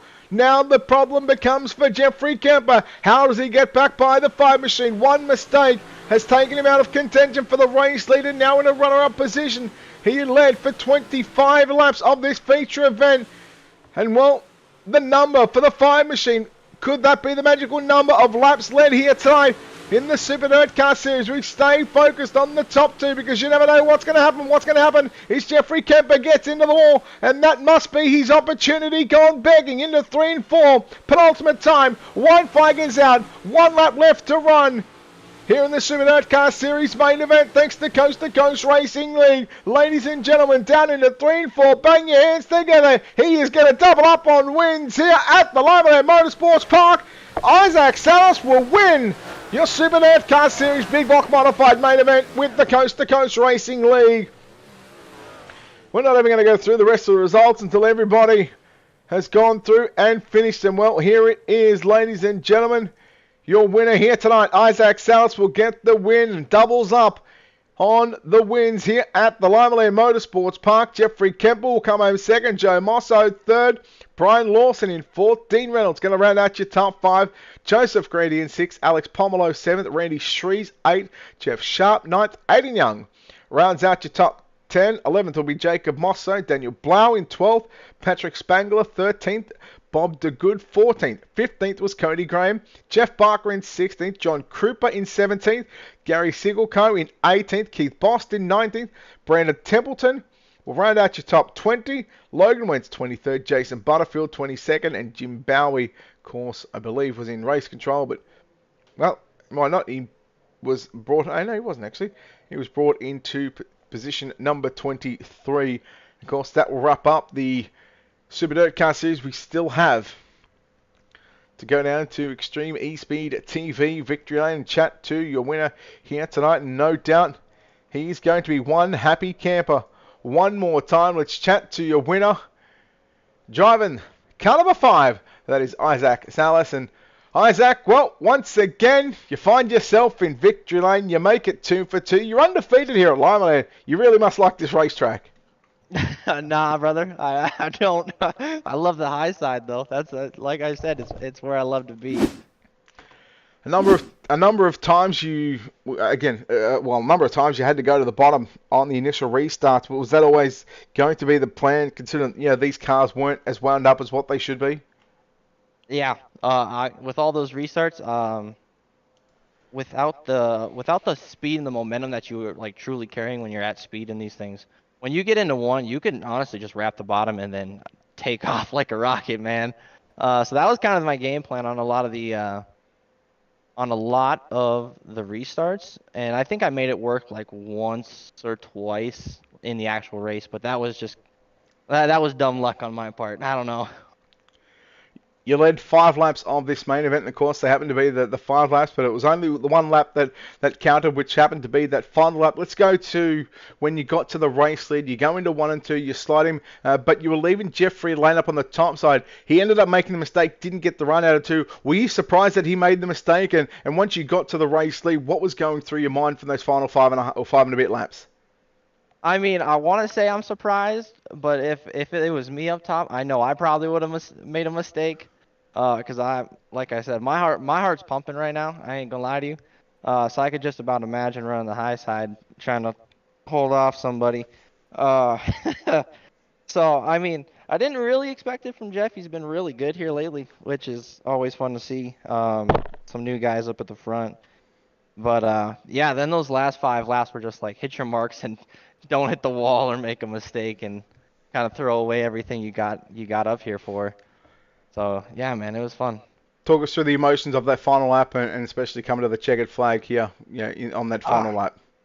Yeah, emotions were pretty high, actually. I mean, I've had a very bad season so far. I'm not going to lie to you. And to kind of bring these last 2 weeks in and win both divisions these last 2 weeks has been kind of satisfying to myself, just kind of like proving to myself I can still do this and still win these. So yeah, so I mean they're small victories, but they mean a lot when you haven't really been able to get on and kind of prove to yourself that you still got it. Well, mate, you certainly still got it here tonight. You double up on the wins from the Lime Motorsports Park. Isaac, congratulations once again here on this victory. No doubt, before we let you go, a lot of sponsors, a lot of great partners on this number 5 car that make this possible for you. Yeah, absolutely. And like I say every time, those guys over at Venom, man, cheering me on even though we're in the middle of a race. So that's pretty awesome. Dean, the Super Dirt Car Series, Top Notch Trucking with my Gramps. I know he's watching, so that's pretty badass. Mission 22 and everything that they do for our veterans. Magnum Race Designs, Got Your Six Racing Network, RSN Trackside, Sim Tracks Broadcasting. Everybody here at Coast to Coast, it's a lot of fun. I know that short track racing we're gonna have some impatience, and it leads to too many cautions, sadly. But yeah, everybody here, love you all. And yeah, just thank you for everything that you're doing. Very happy that you stepped up, man. And then just thanks to my friends and family that supports me, and then thanks to our veterans. No, buddy, well done on the win. You double up, you make it 2 for 2 here from Limeland. Isaac, congratulations on the win. Awesome, thank you, sir. There we go, Isaac Salas, ladies and gentlemen, your winner of the Super Dirt Car Series main event. As we chat to our runner-up driver here tonight, driving the 181 machine entry, that is Jeffrey Camper. And well, Jeffrey, you led 25 of this 30-lap main event. Boy, one that really, in the end, got away from you. How are you feeling after that 30-lap main event? Well, Brett, actually, I'm feeling pretty good. I think this is probably the highest I've ran in the big block modifieds for Coast to Coast Racing League. So, I had a great race. So, made a couple mistakes up there by the wall, but, all in all, it was a great race and something to learn from. And how are the nerves coming into this main event? Starting on pole, you end up taking out heat race number 1. You lead the field to the green flag. How were the nerves before the race, during the race, and how are they right now after this 30-lapper is done? Well, getting into it, I think it was pretty easy going. Nerves weren't too much. I was talking to my teammate Aiden Young, and we were just talking about stuff. But as things started intensifying, in the feature there, I definitely got to shaking. You could probably still hear my voice. I'm still pretty up on a high off of all of it. Let's go to the back half of the race course. Throughout the race, you had Dean Reynolds there, you had Joe Mosso there throughout that race. Of course, Isaac was there. Talk us what it was like in trying to change up the restarts, because it just looked like sometimes you were going out of turn 4, and then of course the next time you were waiting till you got to basically in the front shredder. How important is it to change up your restarts so those drivers don't predict on when you're going to go? Yeah, I think it's really important. You get a good jump on them, that'll give you at least a couple laps to maintain some space, and you'll see how fast they're going after that. And I definitely didn't want Dean to figure out what I was doing, because I know he would have been pressuring me, and same with Isaac also. I don't know much about Joseph, but it seems he's running really well also. Let's go through to the final 5 laps, and from what looked like and almost what was going to be the near perfect race for you, you made one little mistake from what I seen, and that was coming out of turn 2 when Isaac went to throw the slider. He actually left you a lane on the outside. You just couldn't quite get the run. Talk us through that moment and what was going through your mind once Isaac got by, and you were basically you were trying to chase him down rather than being chased. Well, yeah, I initially contacted the wall, and then I wasn't able to keep it off the wall. I came back into it a little bit after Isaac got in front of me. So got a little bit of a gap there, and I just kept trying to hit my marks. Isaac's a really great racer. He wins quite a bit, and, so I was all right with following him, just waiting to see if he'd make a mistake, or maybe if a window had opened, I could try to dive down inside, but I didn't feel comfortable enough to give up the second position to try to make a move on him. Look, mate, hell of a job here tonight in the Big Block Modifieds, thanks to Super Dirt Car Series and, of course, Coast to Coast Racing League. Jeffrey, congratulations on this runner-up position. A lot of cool sponsors on this race car. I'm sure there's a lot of great people behind the scenes that make this possible for you in the 181 car to get around. Now's an opportunity to thank those guys. Yeah, I got to thank my teammates down at Gambler Motorsports. Been a great team to run with. I got to thank my girlfriend and my family supporting what I do and everything. I got to thank you, Brett, and UDTV. I got to thank Roger Craig, Preston Kramer, John Hine, everybody that's behind the scenes that put the stuff on for the Coast to Coast Racing League. And also got to thank Marty Zakela, Slide Job Racing Network. He's going to pick up the next race, the Xfinity, by the sounds of it. So I got to thank him for that. And thank you guys also on a short notice to come in here and broadcast for us. Well, congratulations on the run-up position. Are you going to be doing the Xfinity Series? What's the plans for you for the next one? Yep, I'll be in it. I have a EOL, so I won't be qualifying and starting in the back, but we're just going to run some laps there, try to save a little bit of fuel, and see what happens at the end of it. No, buddy, look, well done on second place here tonight in the Super Dirt Car Series Big Block Modified portion of the Coast to Coast Racing League. Good luck in the Xfinities. Jeffrey, thank you for your time. Good job. Good luck, and well done on second place. Thank you, Brett. There we go, Jeffrey Kemper home in second place. Joseph Mosso will come home in position number 3. And Joe, congratulations. Or Joe or Joseph? Which one are we going by? It's Joe. Joe. Well, Joe, you come home in third place, and you slipped outside the top 3 there for a few moments of that race, but man, I tell you what, you really fought back on the inside. Yet you must be pleased with how the night ended here tonight for the big blocks. Oh yeah, for sure. I was surprised to win my heat, and I knew I was going to be starting third, and I was just trying to maintain top 5, and there were some fast guys behind me that came up and passed me, and then when I got 4th, I knew I was rolling the bottom pretty well, and I just had to get in front of Dean. I did make contact with Dean. I do apologize on that, but other than that, it was a pretty clean race. Yeah, how tough was it to try and find a line around here, because it got slick. There was parts of the racetrack that was still tacky, especially like the middle of 3 and 4. But the top side was good in 1 and 2. The bottom was good also in 1 and 2, especially on the restarts. How tough or how easy did you find it in trying to find a line around here to make sure you were consistently up front? With all the restarts, it actually helped me find the lines I wanted to run. Like you said, the patches in 3 and 4 really helped me. I was kind of sleeping on some of the starts, trying to line my car up and get the best run possible. But yeah, all those restarts really helped trying to see the lines I wanted to pick throughout the laps. I'll tell you what, well done on third place here at the Lime Motorsports Park for the Super Dirt Car Series Big Block Modified portion of the Coast to Coast Racing League. Joe, before we let you go, a lot of good sponsors on this race car, no doubt, a lot of great people behind the scenes that make this possible for you in the 63 car to get around each and every night. Yeah, I'd like to thank Fast Eddie's and Main Street Auto for hopping on board, and Graham Racing for being good teammates. And yeah, just all my teammates and all my sponsors. Thank you. All right, there we go. Joe Mosso coming home in third place, and that will wrap up my portion of the evening with the Coast to Coast Racing League. Of course, we had the Venom Racing 358 Modifieds. Now, of course, we just wrapped it up with the Super Dirt Car Series Big Block Modified portion of the evening. We are now joined by Marty in the booth. Marty, I believe you're going to be taking over for the Xfinity Series, correct? Yes, I am. First off, Brett, hell of a job this evening. I tuned in. Man, that was some good racing and a good broadcast. Thank you, sir. Appreciate it. And appreciate everybody from the Coast to Coast Racing Network for allowing me to step in here and fill in the shoes and fill in the gaps on what needed to be filled in. But I believe we're going to, well, when you're ready, I'll shut things down from my end once you're ready to go. And then you'll continue and pick up with the Xfinity Series. What track you at? We're at Talladega this weekend. So we got a wild one. 22 drivers currently now in the field. Anyone can win it. We got 50 laps, pit stops.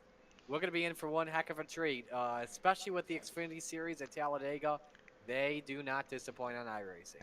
Super Speedway at its finest. The only racetracks on asphalt you will find me at is a Super Speedway. But for myself and Ultimate Dirt TV, I thank everybody with the Coast to Coast Racing League and, of course, the Coast to Coast Racing Network. For me, I will sign off for now, and we'll continue the stream going, and we'll hand it over to Marty. Xfinity Cars at Talladega coming up here in just a few moments' time. Before they go fast and start to power slide, we salute you with the big blocks 4 wide, the crowd-pounding, earth-shaking, window-rattling beasts of the Northeast. It's the Big Block Modified Super Dirt Car Series.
Well, good evening, everybody. Welcome to our weekly race chat. Adam Ross and Clinton Jeffrey are live and interactive every Tuesday night. Rivals Race Chat is your home for race discussion, debate, news, interviews, and more. They'll even take your questions and comments live on the air and talk to some of the newsmakers each week. Tune in every Tuesday night at 8 p.m. on GeForce TV.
she has her first point. Yeah, Lucy Olson, talented sophomore.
Well, good evening, sim racing fans, and welcome to the Coast to Coast Racing League Xfinity Trail. Today, we bring you adrenaline field action from Talladega Super Speedway, one of the most iconic tracks on the NASCAR circuit. This Xfinity Trail is brought to you by Tim Chapman Racing, an official team on the Coast to Coast Racing League. Sun is set here on the East Coast. It's 7 in Central Time. The engine's roaring to life in practice at the moment. Drivers are ready to push the limits and battle it out to the checkered flag. High speeds and intense competition. Anything can happen on the legendary 2.66-mile track. Sit back, hold on tight, and get ready for an awesome race. So glad you could join us on the Coast to Coast Racing Network. Marty Sakala with you. We're ready to go racing at Talladega Super Speedway. 22 warriors are ready to take battle here at this track, and we should be in for a fun treat. 50 laps will take us around Talladega Super Speedway. A fuel window just about 16 to 20 laps or so. So a couple of pit stops. The drivers will have to endure 2 pit stops, maybe a third if this race goes into overtime. Keep that in mind this evening. And when you have 22 drivers roaring around Talladega Super Speedway, one thing comes to your mind, and that thing is the big one.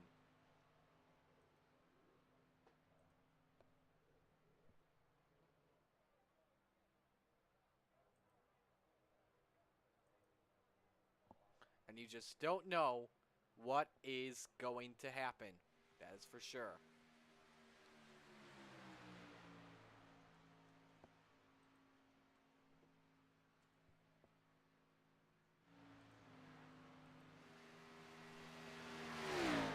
Show you some of your favorite drivers here at home. Practice currently underway and in its final moments. Louis Meglin currently the quickest. He's got a 51.42 on the racetrack as we speak.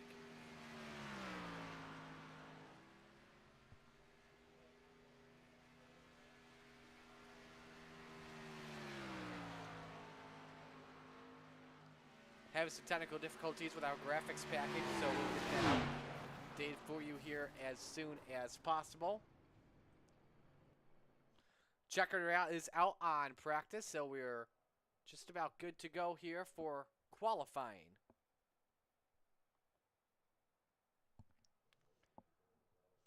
Well, of course, if you missed us last race, meanwhile, at the Martinsville Speedway, always a wild one when you go to the paperclip. Cody Graham took home the win. Colin Johnston second. John Mateo third. Preston Kramer fourth. Brandon Ishkanian rounds out your top 5. First driver we will focus on the Speedway is the number 68, the astronaut of Neil Strauser. Of course, when you qualify at a super speedway like Talladega, the most important key is how you run the line in laps. You want to start on lap 1 by running as high as possible in order to warm up the engine, in order to gain as much horsepower as you can underneath that Xfinity Series composite body. Then when you approach lap number 2, when you're in the tri-oval banking, you want to shift from the high side all the way down to the low side. And you want to make sure you've got that car as much hugged, as tucked down to the apron as much as possible. That way you can try and get the shortest lap time around and try and pick up pole position.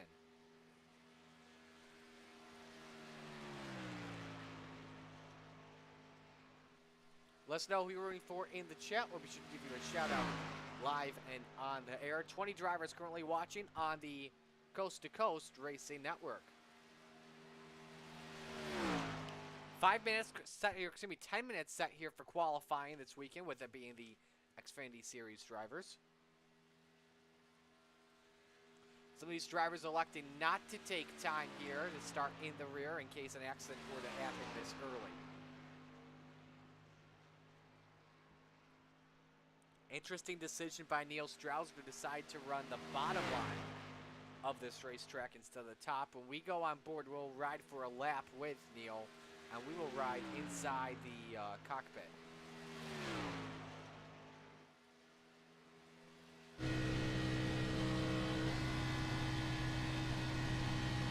Strauser goes 54.35 on lap number 1. You see how he's got the car planted all the way down the bottom as much as he can. Here's another good idea. An idea of the corners, how low he is. You see it's a little bit wobbly from that perspective. This could be a time at the point where you would consider going below the yellow line, but you don't really want to at the same time because you're moving the wheel around. That could just cost you speed. Preston Kramer currently quickest in the 07, making John Krupa 54.30. Of course, all these lap times are about to change. Matthew Robinson working on his first lap. He's going to be the quickest of all the drivers at the moment in sector number 1. Here comes Strauser off of turn number 4. This could be a good lap here. All the laps are going to change here. Preston Kramer in the tri-oval. Robinson goes quickest, 54.16, but this is where it's all going to change. Strauser goes second. Preston Kramer goes third. How about John Krupa in the 98? He's making his way off of turn 4. Colin Johnston goes third quick, 54.23. All the laps about to change here at Talladega. All the positions about to change, I should say, rather. Krupa currently 5th. A lot of slower lap times. A lot of drivers decide, let's not run the high line. Let's just run the low line. Krupa at the line is slower.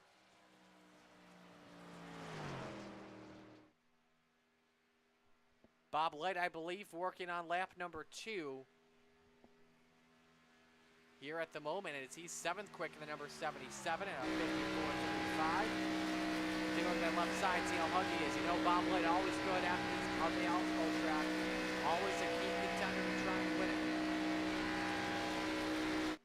But a very high exit off turn 4. That's going to cost him speed. And he instead decides to pull into pit road. Ishkanian stopped it on the track. Here comes Randy Shreves. I believe he's just working on warm-up lap. So qualifying, so that was the second lap. Randy Shreves goes up to 4th quick. A great lap for the 56, 56.29.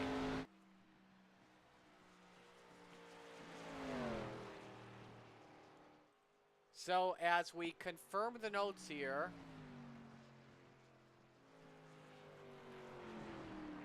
Cody Graham, not qualifying. Jacob Butcher, Jeff Kemper not qualifying. Aiden Young, Roger Craig, Zach Chapman, Jim Bowie all have the option to qualify if they want with 5 minutes left. But it appears from the looks of it, they will decide to start from the back. So qualifying can wrap up whenever it wants to. And it is Matthew Robinson, the quickest, at a 54.16. And while we wait to wrap up qualifying, let's take an opportunity and give you the track facts of Talladega Super Speedway.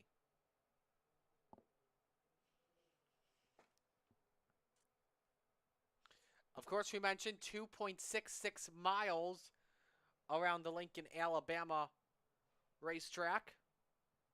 And it's 33 degrees in turns 1 and 2 and just about 32.5 degrees in 3 and 4. The Dega Tri-Oval, 16.5 degrees. 5 degrees on the front stretch, 3 degrees on the back stretch. And once again, do not forget, start-finish line is not to right there. You just saw it past the Tri-Oval. And they will call qualifying here. So 15 drivers take time. Everyone else will start based off their Asphalt Oval I rating. Let's meet the field. Here is your Super Dirt Car Series starting lineup.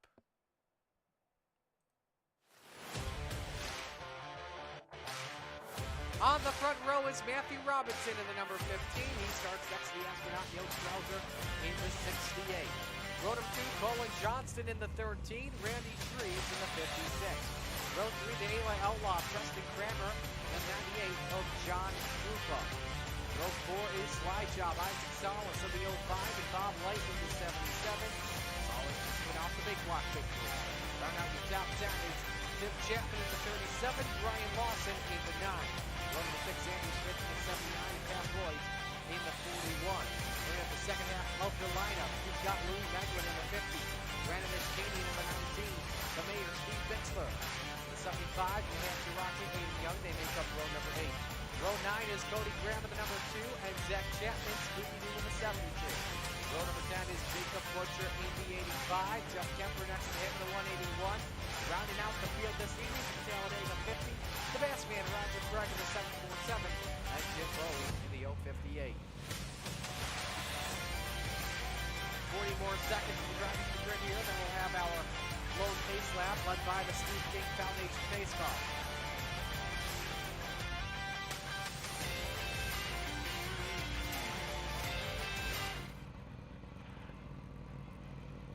As we get set to go racing, let us know in the chat who you are rooting for. We'll give you a shout out live and on the air.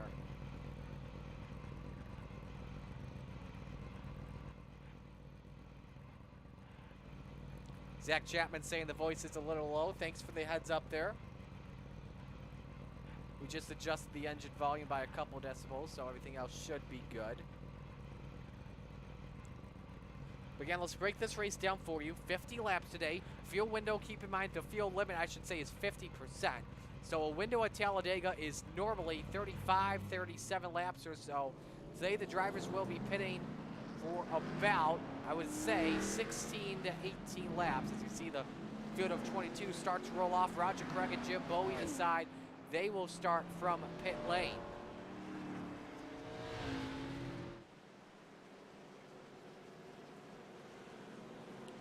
As you look at some of these drivers here, again, Matthew Robinson rooting for his Boston Bruins despite them losing in Game 2 of the opening round against the Florida Panthers. Starts on pole. I love the throwback from Neil Strauser, the Winston Noble 68. Starting on the outside of the front row.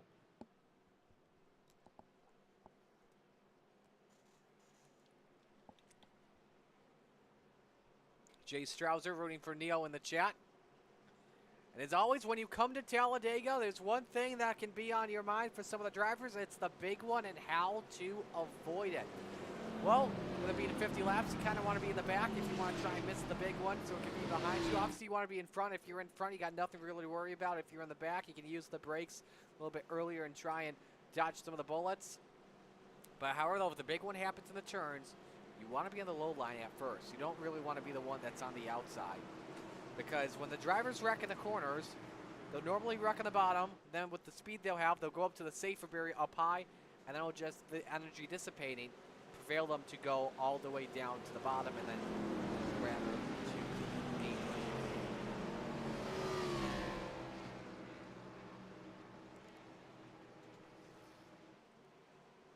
With it being a super speedway 2, all drivers do have one quick repair. So if they are involved in an accident, they are not out of it yet. So it's 21 drivers that will take the field to the green flag. Roger Craig is in race control, so he will not be driving. It's the Steve King Foundation pace car, makes the left-hand turn into pit road. Where else would you rather be than right here, right now? From coast to coast, down at the baddest racetrack in America at Talladega. Matthew Robinson, Neil Strauser will bring the field to green. It is showtime in Talladega.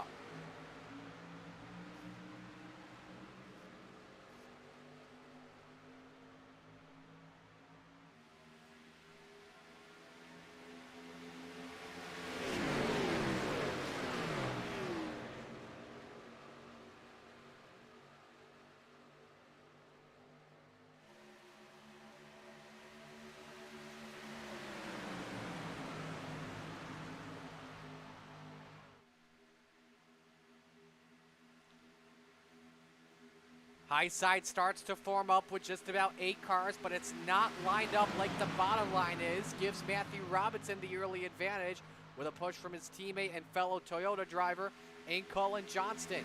Dale Strouser and Preston Crammer battle for third with the Astronauts, the first driver, up on the outside line. Coming through the tri-oval, Matthew Robinson to lead lap number 1 with the push from Colin Johnston. This will be a track at Talladega as well, and this is going to be something to keep in mind throughout this race too. This will be a track where side drafting will be pivotal. In fact, in my opinion, these race cars at Talladega, they have a lot more side draft to their advantage than they do with either the trucks or the Cup cars. And it could be very key. You could see a lot of drivers, especially in the race, they'll be packed together closer than they are side by side. Like you see Brian Lawson at 9, you can expect him to be right next to the doorstep of John Cooper or Isaac Salas to try and make a pass ahead. You see that high side really wobbly early like you saw with Randy Schreeds, just bobbled for just a brief moment. You see Colin Johnston gives a nice push to Matthew Robinson. Let's ride on board here with Randy Schreeds for a brief lap. I'll show you how much speed he's going, how fast he's going, I should say. We also have as well a little bump cam loaded up here too.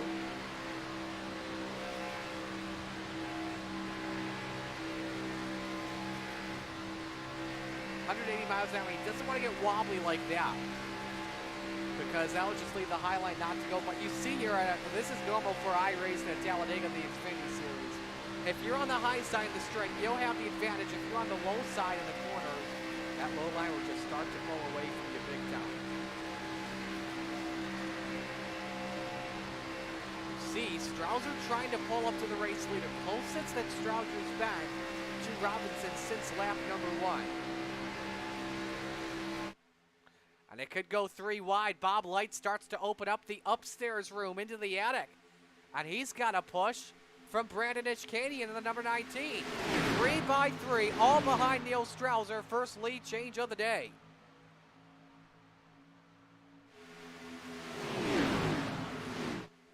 You've got a pack of 14 drivers, followed by 6 drivers ready to take evasive action in case a big one breaks out. That's put Randy Schreves up into the 3rd spot for right now. Colin Johnston may be the biggest mover. Now Brian Lawson starts to try and side draft in the number 9. Lawson currently the biggest mover early in the Napa Know-How ride. Up 4 spots, start in 10th. He currently runs in the 6th spot.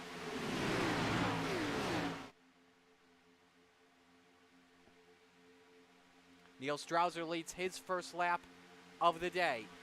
So we saw Bob Light in that 77 test the 3rd line, and it's not really working out. Expect that 3rd line to be key in the final lap of this one, because if that middle line's going to get a run, expect someone to try the 3rd group out, and very rare it works, but you can see that lane working out for sure later on.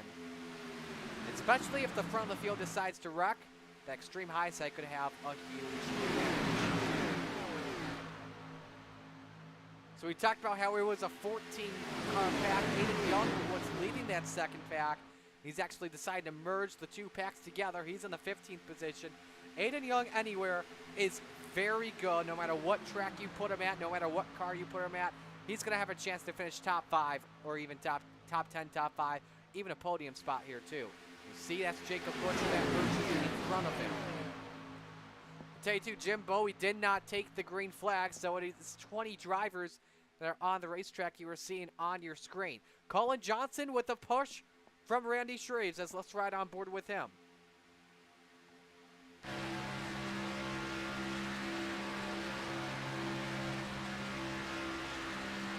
See, you watch the 9 of Brian Lawson in the 07. Preston Kramer starting to get a run.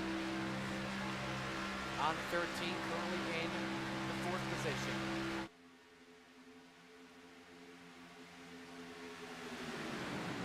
Now, the man that won at Daytona is not with us tonight. That is Dwayne Simons, if I recall correctly. Yes, it was. Simons picked up the win at Daytona International Speedway. He led 31 laps to get it done. But at a track like Talladega, there's only one lap you really need to lead. If you're the leader, that's the last lap. So, and we've seen it in the past with Xfinity. Any of the top 3 series, where you only needed to lead one lap, and you could be the winner. Like, look at Matt DiBenedetto back in the truck race last fall at Talladega. He only led one lap, and he didn't cross the line. He wasn't even first, because it was at the moment of caution. But when you look at it, some drivers are deciding to play it safe. Like, you look at the driver in the caboose of this pack. That's William Macklin, started 13th. He's currently in the 20th spot.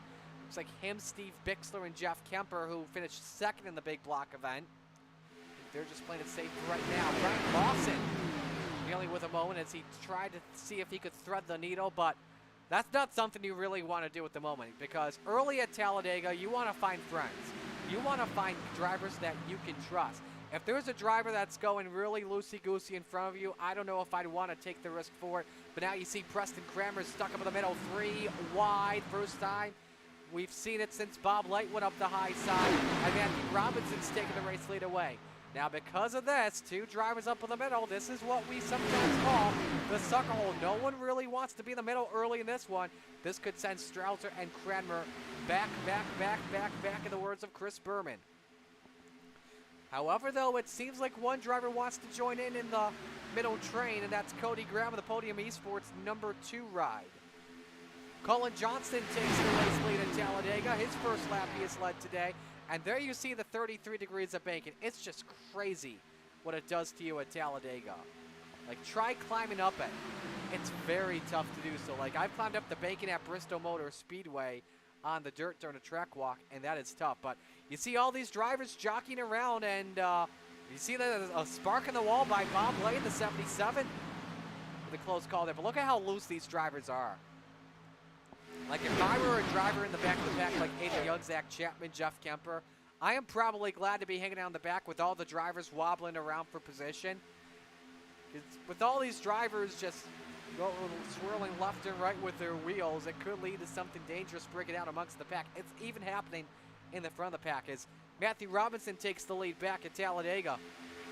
It's 3 by 3 amongst the front 3 rows. It is a traffic jam on the I-90 as we speak. Strausser tries to shut the door on Johnston. That doesn't work. Brian Lawson tries to get some clean air out from underneath that grill, and that's going to be really pivotal. You don't want to be pushing too much on a driver in front of you, because if you do, your oil temp will start to cook up, and it could even lead to a blown engine like what you're being done for the event.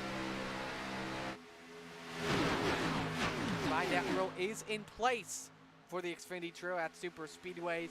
You cannot advance below the yellow line. If you do, you have to give the spot back, or else you will be black flagged, and you also cannot force someone below the double yellow line. Although iRacing rules say, hey, you can do it.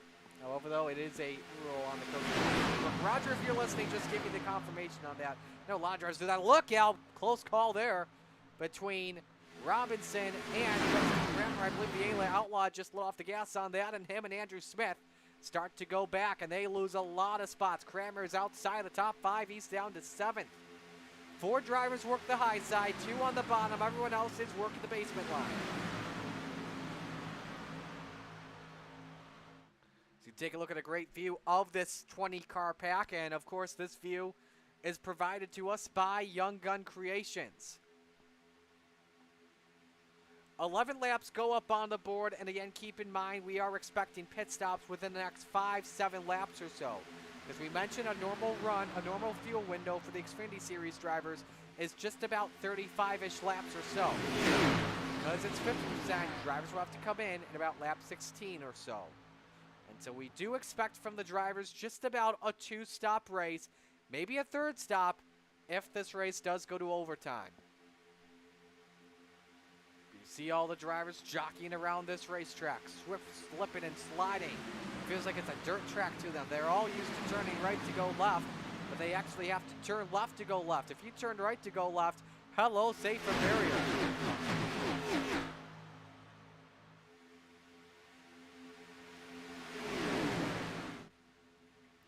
You see the speed shots off turn number 4. Top speed for the drivers with these laps in the draft, 195 to 97 miles an hour.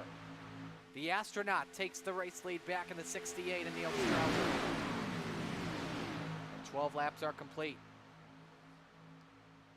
Randy Shreve's looking a little loosey-goosey in the center to exits to the corners. That would be someone I'd want to be really careful about. He's sideways like that. Could lead to something pivotal. He's sideways once again right in front of Brian Lawson. What are you thinking here if you're Lawson? He's got really nowhere to go. Unless he wants to go below the apron off turn 2, just say, boys, I'm backing out. But he loses a lot of track position. Ooh, look out there, Andrew Smith. First guy up on top. He just got sideways off of turn 4 with a nice save. I don't know if there was some contact by Brandish Canian, but Andrew Smith just kept his foot in the throttle and said, I'm trying to get to the front. However, though, he is second by about 400ths of the line. Oh, look out here. That is Jacob Butcher in the 85 that went off track entering turn 1 all the way below the apron. A nice save by the 85, but he loses many spots and loses about 7/10. As he's back in the 50 position. What driver is loose?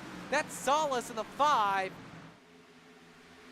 And he saves it back in 7th. I think all the drivers know, hey, it's getting really aggressive. It's getting really risky out there. Let's just play it safe. Let's just ride around. Pit stops around the corner.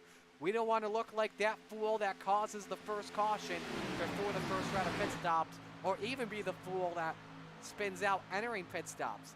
Just want to check your brakes entering exiting turn number 2. Make sure you're good to go. They get down to that apron. Pit road speed of 55 miles an hour. Drivers are allowed to call out when they're pitting. Obviously, the most important rule in voice chat, don't call out other drivers in voice chat or else you will be muted. But there are 3 drivers working up top. That's Ishkanian, Johnson, Boyce. Now Light Solis move up, Andrew Smith move up. I think those are the drivers that are going to wait an extra lap, perhaps, or 2 to pit. But you see as well some drivers motioning that they may be pitting. Let's check and see off turn number 4. Everyone stays on the racetrack. Oh, we see some blocking there by, checking, that's John Krupa against Brian Lawson. Man, Lawson's seen a lot of stuff out there. Oh, there we go. Having bomb light up in the wall. Solis is involved, and everyone keeps it straight for now. Aiden Young below the apron. I guess that's something that you could have seen coming, but as Young's trying to keep it straight, rest in peace, Blue Cone. But a bunch of drivers with damage. Lawson, Tim Chapman with damage. I guess some drivers trying to spin each other out. And this just really separated this pack. Jacob Butcher, who just had the quickest lap a couple moments ago to 50.91, now has damage on the rear end. And damage means everything at Talladega. You always lose a hell of a lot of speed if you suffer damage. But I think all the drivers here have now learned their lesson. let's play it safe. Let's just run the bottom of the racetrack for now. You see some drivers in the background are still running the top-ish. Kania, Johnson, and Meglin. Man, if you're in the back there, you are the biggest loser in that for sure. Just trying to get on the binders in case an accident were to break out. And we already have a driver in pit road, and that's Brian Lawson in car number 9. And he has to use, not sure if he's going to use his quick repair. May want to wait until he's involved in a big wreck. May wait until late in the race perhaps. But the thing is he's the only one pitting. This is going to be huge. He's going to lose a lot of track time. And he could get lapped under the green flag. Because the draft means everything at Talladega. If you're not in the draft, you're losing like about 5 miles an hour a lap, maybe even 10. And that's a couple seconds, and we're at the point where Brian Lawson could be the first one that goes lap down. You see him exiting pit road right now.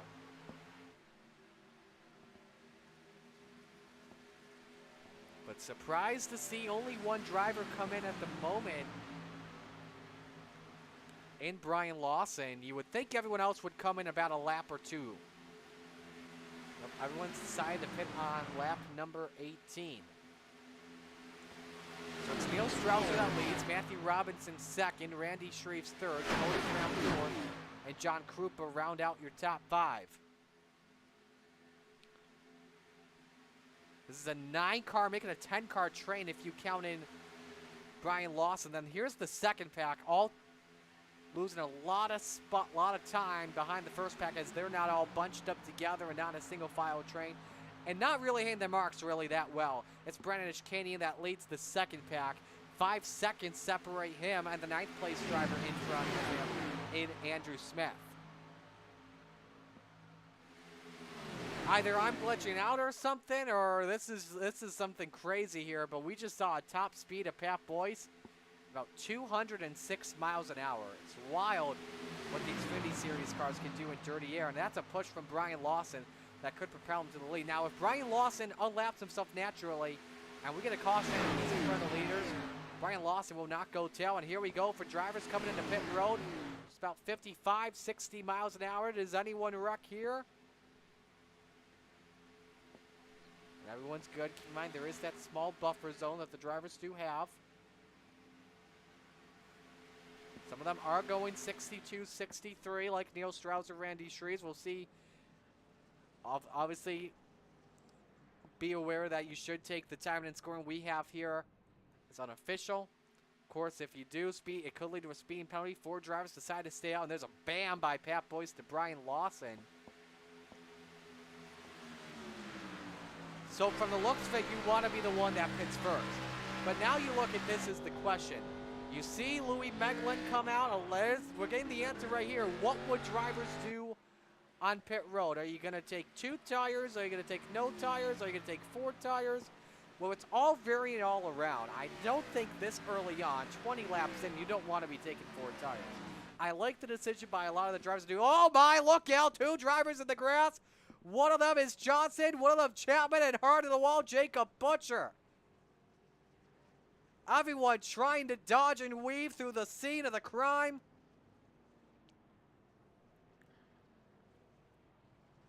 And because that's in pit road, that won't lead to a yellow. You see Zach Chapman overshoots the pit box big time. A lot of drivers in that second pack lose some speed. And Pat Boyce comes out first. Now the big key is if you're out in front, you want to make sure you got a drafting partner behind you. You see Andrew Smith bring the 79 to pit road, and now he's going to have no friends for sure. And so let's see where the field merges up here with Louis Meglin, Cody Graham, Isaac Salas. See Matthew Robinson, even with all the damage. The Pat Boyce, he just came off of turn number 2. There's where your favorite drivers are at home.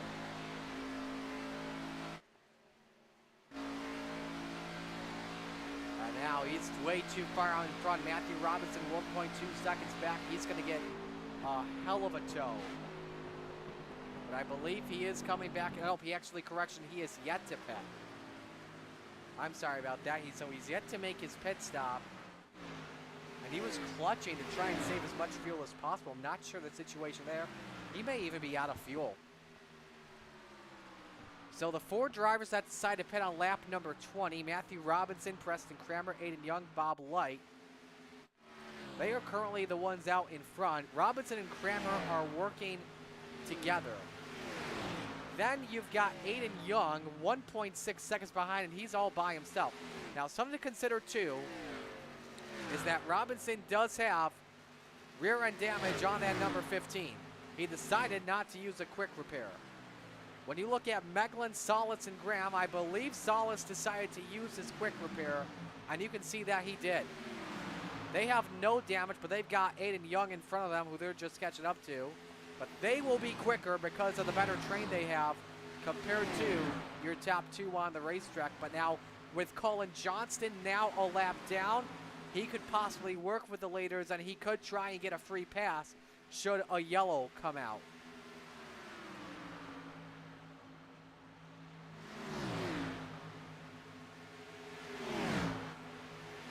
As well as where your favorite other drivers are on track, you've got a 5-car train with John Krupa, Neil Strauser, Stephen Pixler, Randy Shreves, Brandon Ishkinian.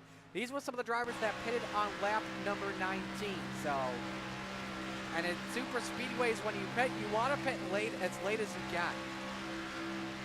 Especially late in a race where you can take less fuel and go out, try and make it to the finish scot-free. And then it's Brian Lawson and Zach Chapman, those two just together, and Brian Lawson back on the lead lap after his pit stop. However, though, he is 13 seconds behind the race leader at the moment. Tim Chapman, Jeff Kemper, some of the drivers that were involved in the the spin on pit road, they are moments away from getting lapped. We got a race for the lead. Preston Kramer looks to slingshot Matthew Robinson, and again, Kramer without the damage. Try and use it to his advantage.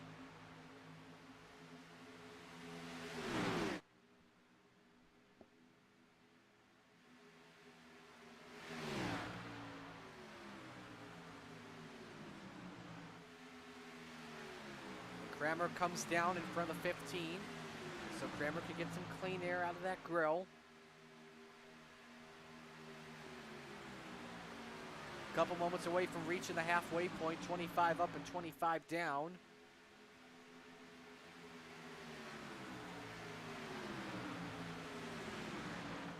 Eight races so far this season in the Xfinity Trail, and we have seen 7 different winners. Preston Kramer looking for a win.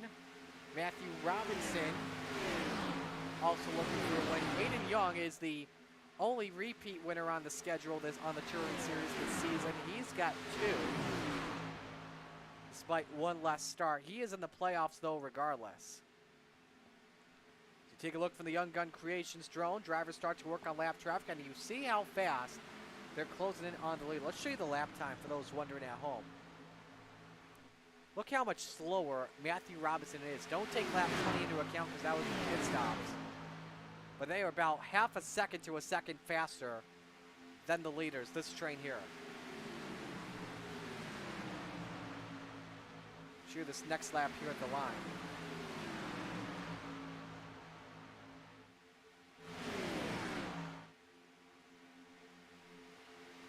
See it right there. Got 2:10. In fact, Isaac Solis, who is at the back end of this second train, just put up the quickest lap of this race in 50-80. For Cody Graham, I would assume he was off by thousandths of a second, but here we go. Aiden Young approaching the tail of that lead train, which has a couple of back markers to it as well. Everyone on the low line, everyone just trying to play safe than sorry at the moment. You see first guy up top, Colin Johnston, but he has no friends because he is a lap down at the moment. So he may be hitting the tail here, and that is not what he wants because 2 of the drivers in front of him, Jeff Kemper and Tim Chapman, they are all racing for the free pass currently.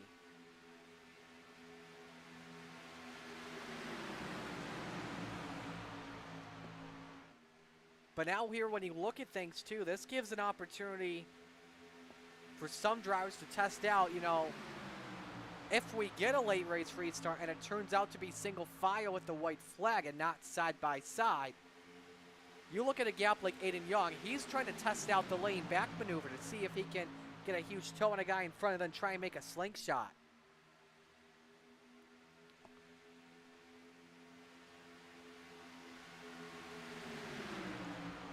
We'll just see what happens here. But you see Colin Johnston too. He just got passed by Pat Boyce. He's been boiced. Guess you could say that for fun. Up to the 17th position, 23 laps remaining.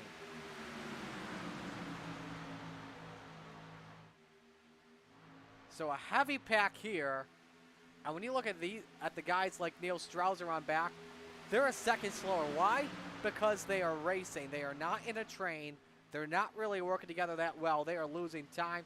Currently 11 seconds behind the race leader as things stand. So that's pretty much a straightaway length.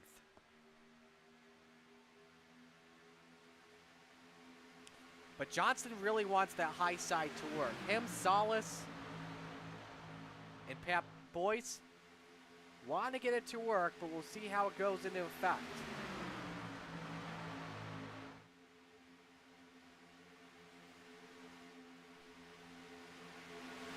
22 laps to go. While we are at it, give us an opportunity for me to shut up, for you guys to turn up the volume, because it's time to crank it up.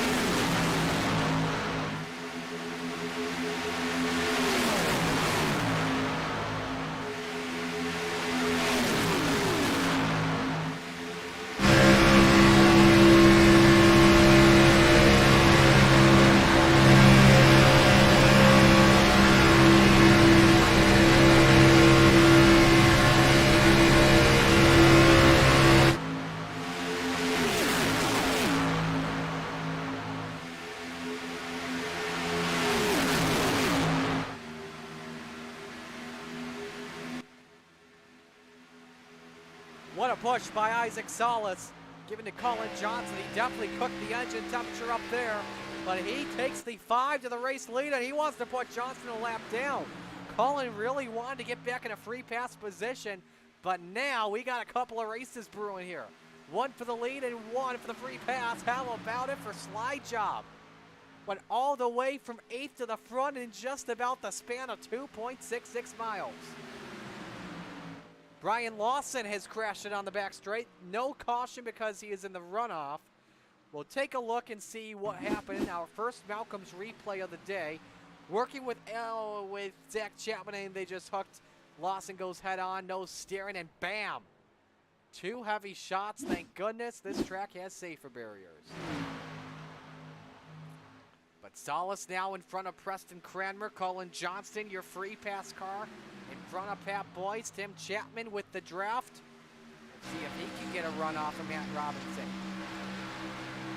I think I just saw Lawson trying to get the 9 back going, but the thing is, if that car comes to a stop below the yellow line, I would not be surprised if a caution were to come out.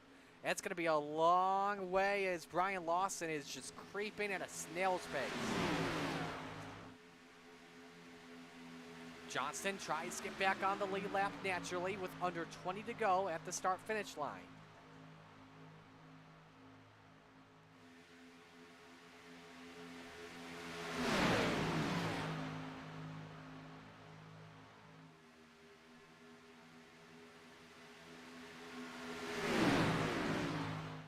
You've got lap cars on the outside, leaders in a lap car on the bottom.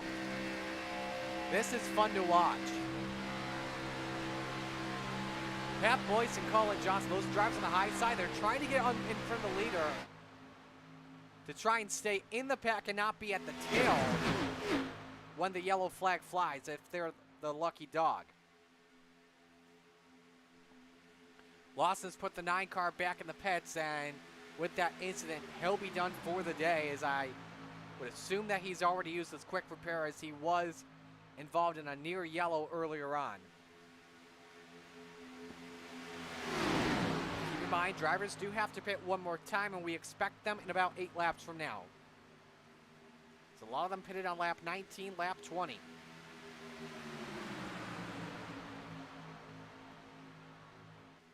Here's a look from one of our drone shots, courtesy of Young Gun Creations.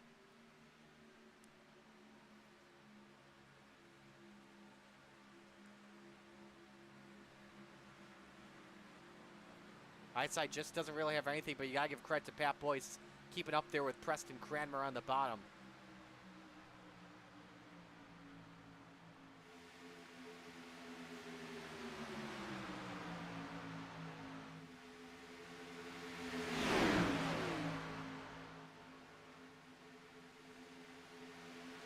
Seen some changes in that second pack, too, we should mention there. As John Krupa, Neil Strauser leads this second pack. I believe this second pack doesn't really care anymore. They're just going to focus on racing for a spot in 8th on back. They're just going to hope for a yellow flag in 7th in front of them, because that's where it appears to be the most aggressive at the moment. Although you could consider this part of the pack, this pack here, I should say, to be aggressive. But we're starting to see some racing for 2nd. Cody Graham has shifted up to the top with the back markers, and he wants slide job for the lead. He may go the 3rd lane. Does he have anyone with him from behind? He doesn't. He's Mr. Lonely. And Tim Chapman, that's tight there, and he merges in perfectly. Near contact with the Outlaw. In turn 2.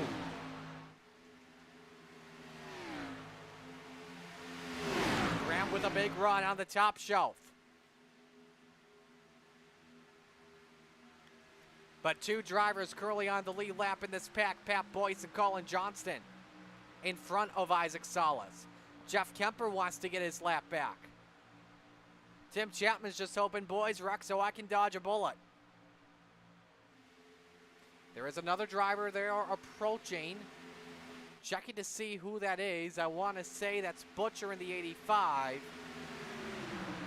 I can't confirm that is. He'll just go to the extreme high side, let the leaders race. 15 to go. You do see as well some of the drivers backing out of it. They see the double file racing. Macklin amongst the notables thinking, there's a lot of racing left. I don't want to get involved in this. Same with Bob Lay in the 77. Bob's got to win this season too, and he got that win. Ooh, Tim Chapman finds a way barely to merge down low, and Colin Johnson in no man's land up top.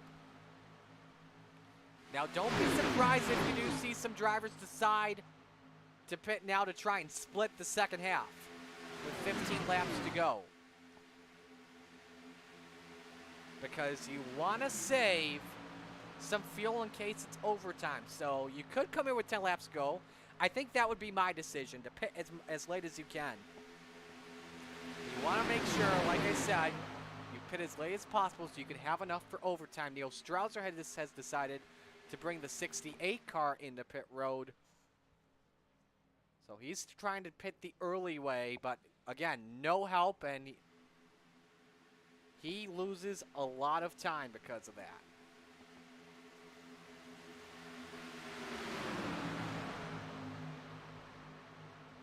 Back to the front of the field.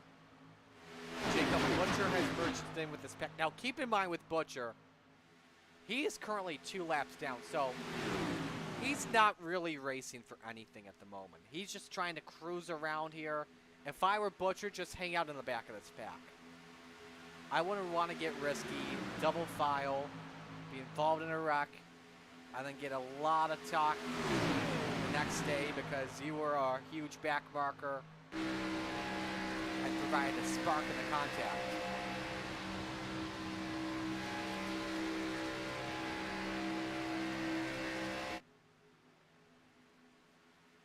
But you see Preston Cranmer in that 07 right behind Isaac Salas. The plan is, I don't want to make a pass now because a couple laps away from pitting. If in this final stop, if I'm a driver, I'm not even thinking about taking tires one bit. If you're feeling that desperate for fresher grip in the corners, which in my opinion would be a weird decision, go for 2 tires. But if it were me, I'm thinking fuel only, go the distance. And at the same time, I do get it. It has been a caution-free racing. We've seen some drivers that have had to take tires, like Tim Chapman after he spun. Jacob Butcher wanted that too. Remember, Isaac Salas got loose earlier on in the race, so I'd be surprised. But more drivers are in the pits. Randy Shreves, John Krupa, Brandon Ishkanian.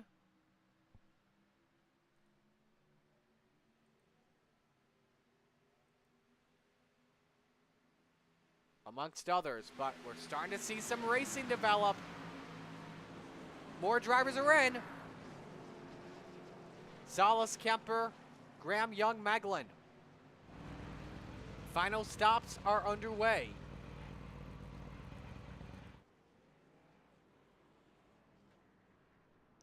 And this is the tough part of the race where you don't want to make one mistake when it comes to your pit road speed and entering your stall.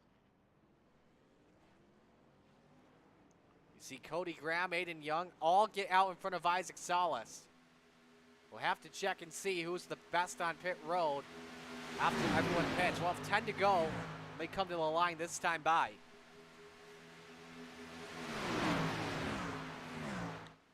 Cranmer comes in next. Pretty much all the Epsilon Sprint Wrap drivers, if not a majority of them.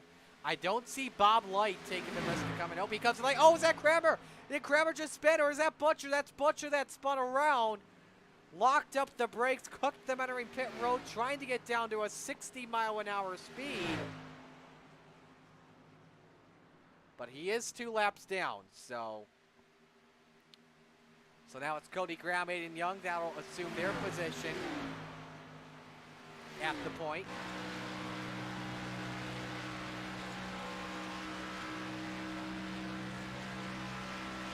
Graham and Young decide to stay out.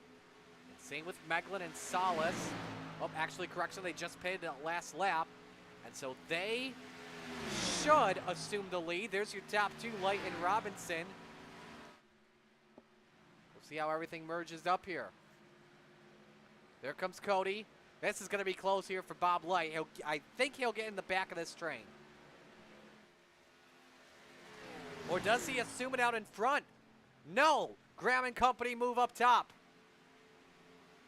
And so the Podium Esports #2 ride takes the lead at Talladega, where we'll have 9 tours remaining. And Bob Light is stuck by himself. He cannot get the draft. And Matthew Robinson's Mr. Lonely too. Brandon Ishkanian with company from Neil Strauser.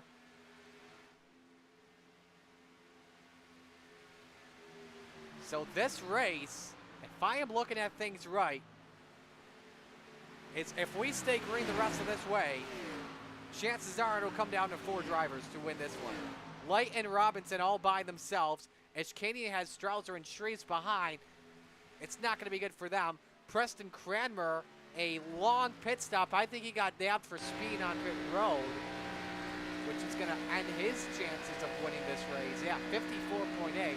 He was held on pit road for speeding.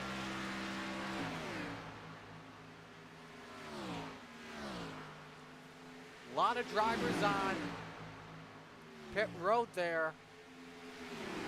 Taking fuel only, and you see how the strategy's gone today. Some drivers doing 2 tires on the first stop, but a lot of drivers taking fuel only. Best on pit road that last time by, a 34.58 from Louis Meglin in the 58, who has played the strategy of, just hanging out in the back of the pack today, to be safe than sorry. And now he could have a chance to win this one.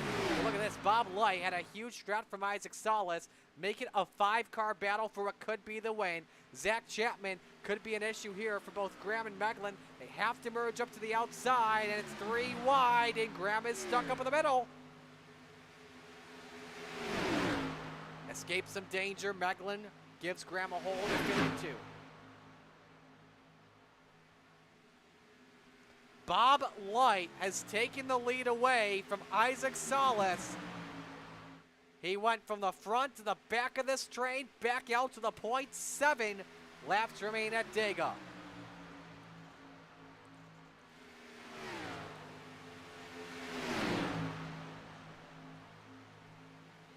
When you look at the 5 drivers here that have won a race this season, Bob Light looking for win 2. Isaac Salas looking for his first win. of the season. His best finish in the Xfinity Trail so far, 2/3 at Phoenix and Las Vegas. Cody Graham looking for his second win. He won at Martinsville last week. Louis Meglin looking for his first win of the season as well. He's looking for his second top 5 as well, which would be guaranteed if all 5 cars stay the same and don't wreck. 6 ticks remain. And now it is a train.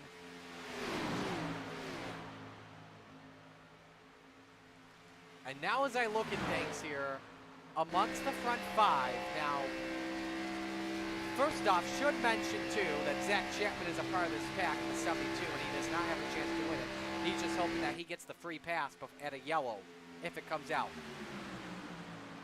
But now if I'm a guy like Aiden Young or Cody Graham, I think Louis Meglin is blanking. He's testing this right now, I believe. I'm at this point, I am trying to lay back and test out to see how much of a toe can I get. Can I slingshot well and try and make a possible run at this? Preston Kramer just got lapped a couple moments ago. And he'll try and work with someone to try and get a push. And most likely the driver he'll work with is his teammate out in front in Bob Light.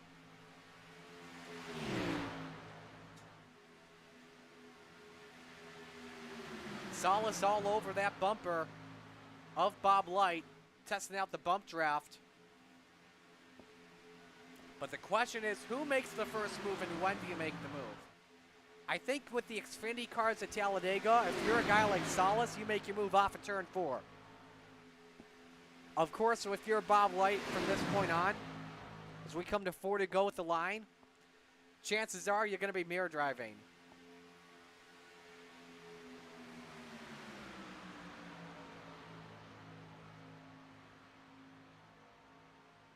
Do we have our second repeat winner of the season? Do we have our first 3-time winner of the season?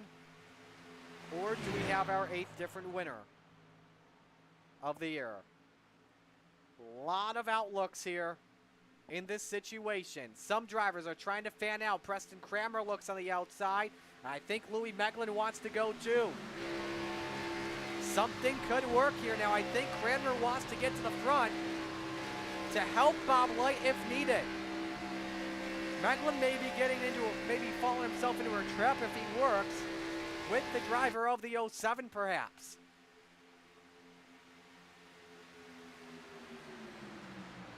Three laps to go at the line at Talladega. Zach Chapman looks his way up to the outside, but again, there you see the 50 of Meglin, who wants to work his way up on the outside with the Ayla Outlaw. Again, like I said, I don't know if that's a good idea if I'm Louis Meglin, because he could get fanned out to dry. You see Zach Chapman loosey-goosey. Andrew Smith is crashing in the 79. He is below the racetrack. If someone passes him, could this be a caution? He takes it into pit road. We stay under the green flag. But now the outside starts to fan up. That's Aiden Young in the 69. He's the first car up top. Big push from Zach Chapman. A pair of Cool Ray drivers, I guess you could say. Believe as well Chapman too is from Gambler Motorsports. 2 sticks are up, 2 laps to go. Can Aiden get the high side working with a push of a back marker? But it doesn't seem to work right now. Look at that low side, start to lose its shape. Or start to pull away. Salas looks for a slingshot on the outside. Does he have a hole on Bob Light? Yes, he does. To the top with a push from Aiden Young. Salas wants the race lead. And now it's double file in turns 3 and 4 at Talladega. 3 up top, 4 on the bottom, and on the high side of the corners. The high side is working here. Salas looks for the lead on Bob Light. Now, if you're at this point, if you're the high line, you need a side draft. And whoever's leading, you're mirror driving. But Salas can't clear Light just yet. He can clear. Cut down if you're Salas. 1 lap to go. And now if you're the 5, you're mirror drafting at this point, and you're hopefully relying on Bob Light at the same time. But the high side starts to lose its shape. Does anyone lay back? Bob Light lays back just a bit. He goes slingshot engaged onto the top. Aiden Young starts to provide a push. Aiden Young goes up on the third groove with help from Zach Chapman. He looks for the race lead. It's 3 wide. Bob Light, no one to push him. It's Aiden Young and Isaac Salas side by side into turn 3. And Salas has the push from Cody Graham. But remember where the start-finish line is. Hold your breath off at turn 4. Cody Graham looks outside. Salas slams the door in his face. Coming to the checkered flag for the final time. Is anyone going to make the move on Isaac Salas? Cody Graham, did he steal it? No, he didn't. Salas takes the win and they all go crazy. That's a burnout for the Salsa man. Isaac Salas takes it. You had your top 3 separated by 1,000th or 100th of a second at the line. And you got to give it up for the 20 drivers in the field, caution-free in this race. And Isaac Salas had a big block win earlier tonight.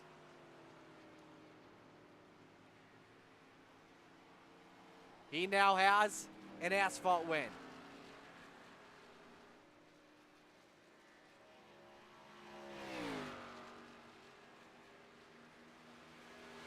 Let's take you to the checkered flag here and see if we can give you a good angle. This is coming through the tri-oval.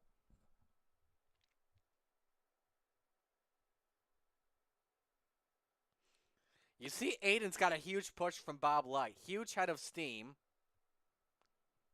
And this is going to give you a good idea coming to the line. A photo finish cam right here. Bob Light tried to make it 4 wide at the end. Aiden shuts the door right in his face. And this is how close it's going to be right here. Look at the run Cody Graham got. It's tough to tell there. We didn't really have the angle on it.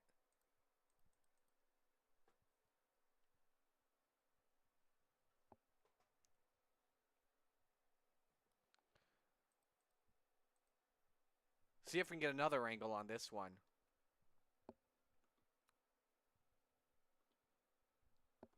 We'll have to use our... Right there. Man. Cody Graham and Aiden Young nearly pulled off what would have been like what Casey Kerwin did in the eNASCAR Coke Series iRace at Talladega. Top 3 are posing for... Let's check the iRacing timing of the scoring. 4 1,000ths of a second is the official margin. And Isaac is lighting them up.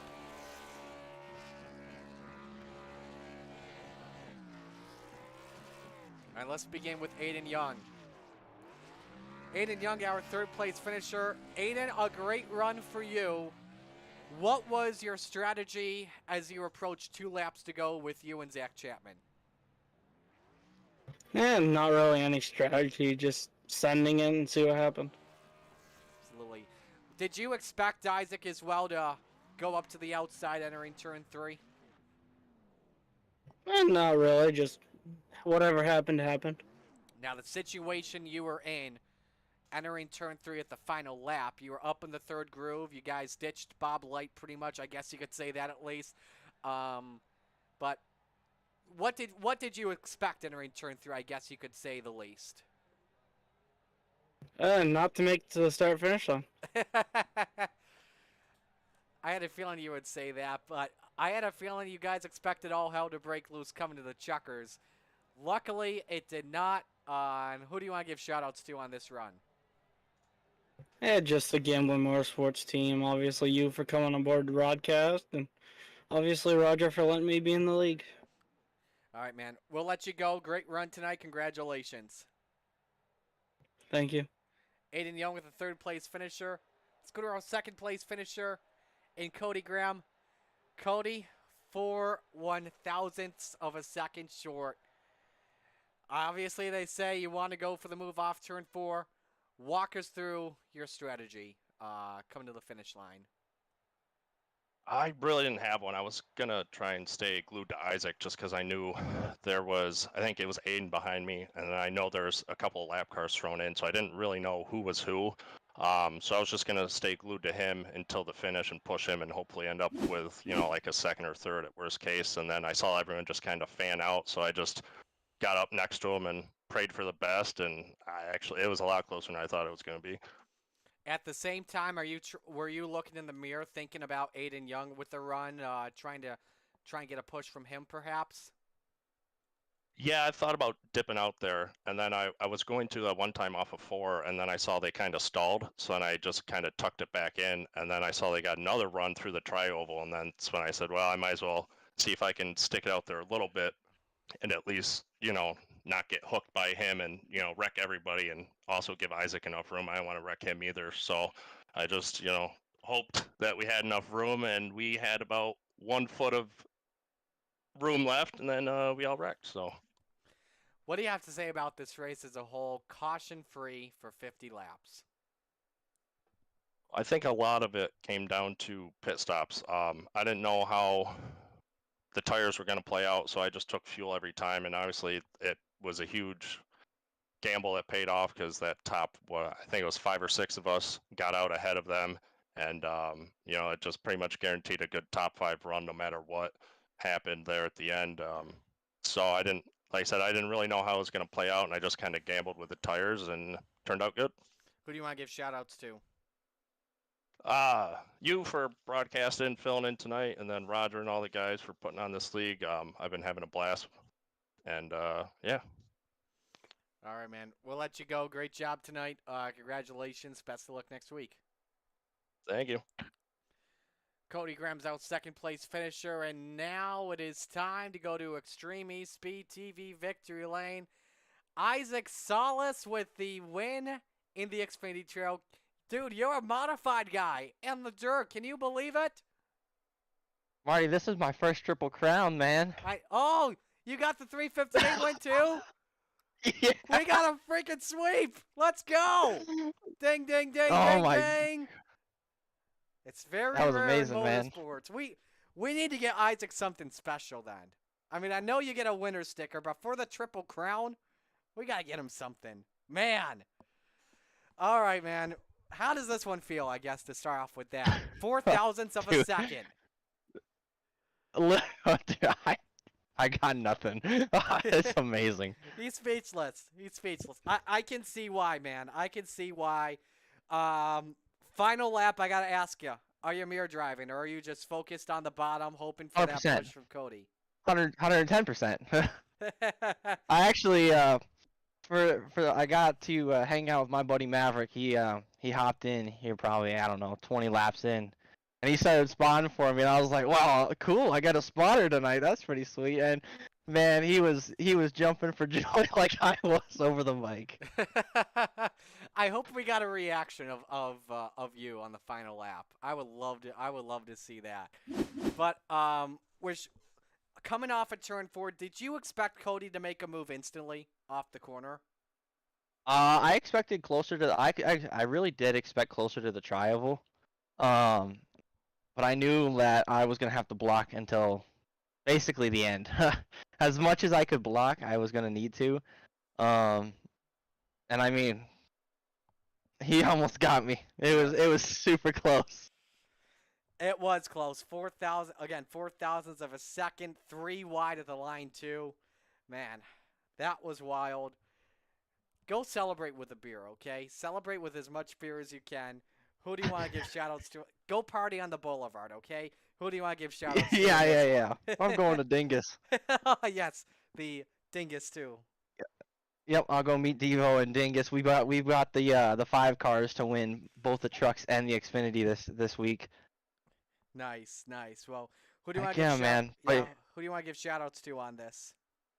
Yeah, well, I mean, I guess first off, you have to give a big old shout out to Maverick, man. Thanks. It honestly was it was a big help having him there. And all those guys over at Venom Racing, dude.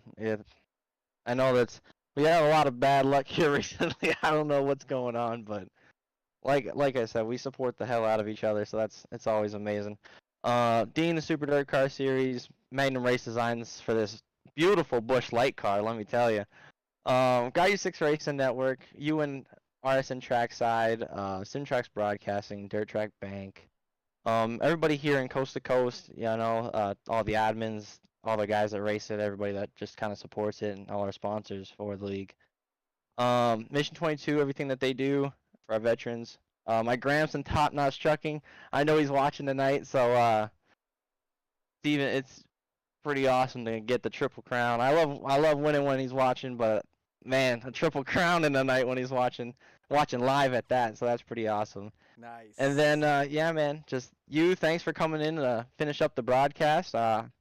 Thanks for, I'm kind of glad I did come in to save it. yeah, there you go. You got the party with me. But yeah, and then just other than that, just thanks to all my friends, my family that support me. And then, yeah, just thanks to our veterans. All right, man. Well, we'll let you go. Go enjoy this one. Congratulations on this one. Awesome. Thank you, Marty. I appreciate it. Isaac Salas, your winner in Extreme E-Speed TV Victory Lane. What a race we had at Talladega tonight. Here are your official results. Your top 20 on the screen. Salas with the win by 0.004 of a second on Cody Graham. Aiden Young third by about 200ths. Pardon me, Louis Meglin fourth. Bob Light fifth. Matthew Robinson sixth. Brandon Ishkanian 7th. Neil Strauser 8th. Randy Shreves 9th. Stephen Bixler 10th. We had 10 drivers on the lead lap and 18 drivers finish the race, or maybe check that 19. Nope, it was 18 drivers. 19 drivers finished the race. John Krupa was moved down to last. Not sure what happened there on that situation. But another heck of a night at Talladega. Doesn't disappoint. Hope you all enjoy the races this weekend at Dega on Saturday for Archer Xfinity and Sunday for the Cup race. Let's give you your schedule coming up, brought to you by Dylan Westbrook Racing. Again, next week is Super Dirt Week, the Chrissy Ackland Memorial Super Dirt Week for Mission 22. We've got qualifying on Tuesday night at 7 p.m. for 358s, and then later on is the big blocks. That also includes heat racing, too. We then have Wednesday night our last chance qualifiers for that one, again, being at 7 p.m. We also have 2 provisional races for veterans and first responders and volunteers. Thursday night, we have got the championships, 358s at 7 p.m., where we will go 75 laps, and then 8 p.m. the big blocks will go 100. So again, glad you could join us this evening on the Coast to Coast Racing Network. On behalf of the Coast to Coast Racing League and all the fine drivers and sponsors, and Roger Craig and Preston Kramer and their fine team of admins, on behalf of... Actually, I got nobody in the booth with me tonight. Marty Scala sign off. Congrats to Isaac Salas, your Triple Crown winner. So long, everyone. Thanks for tuning in.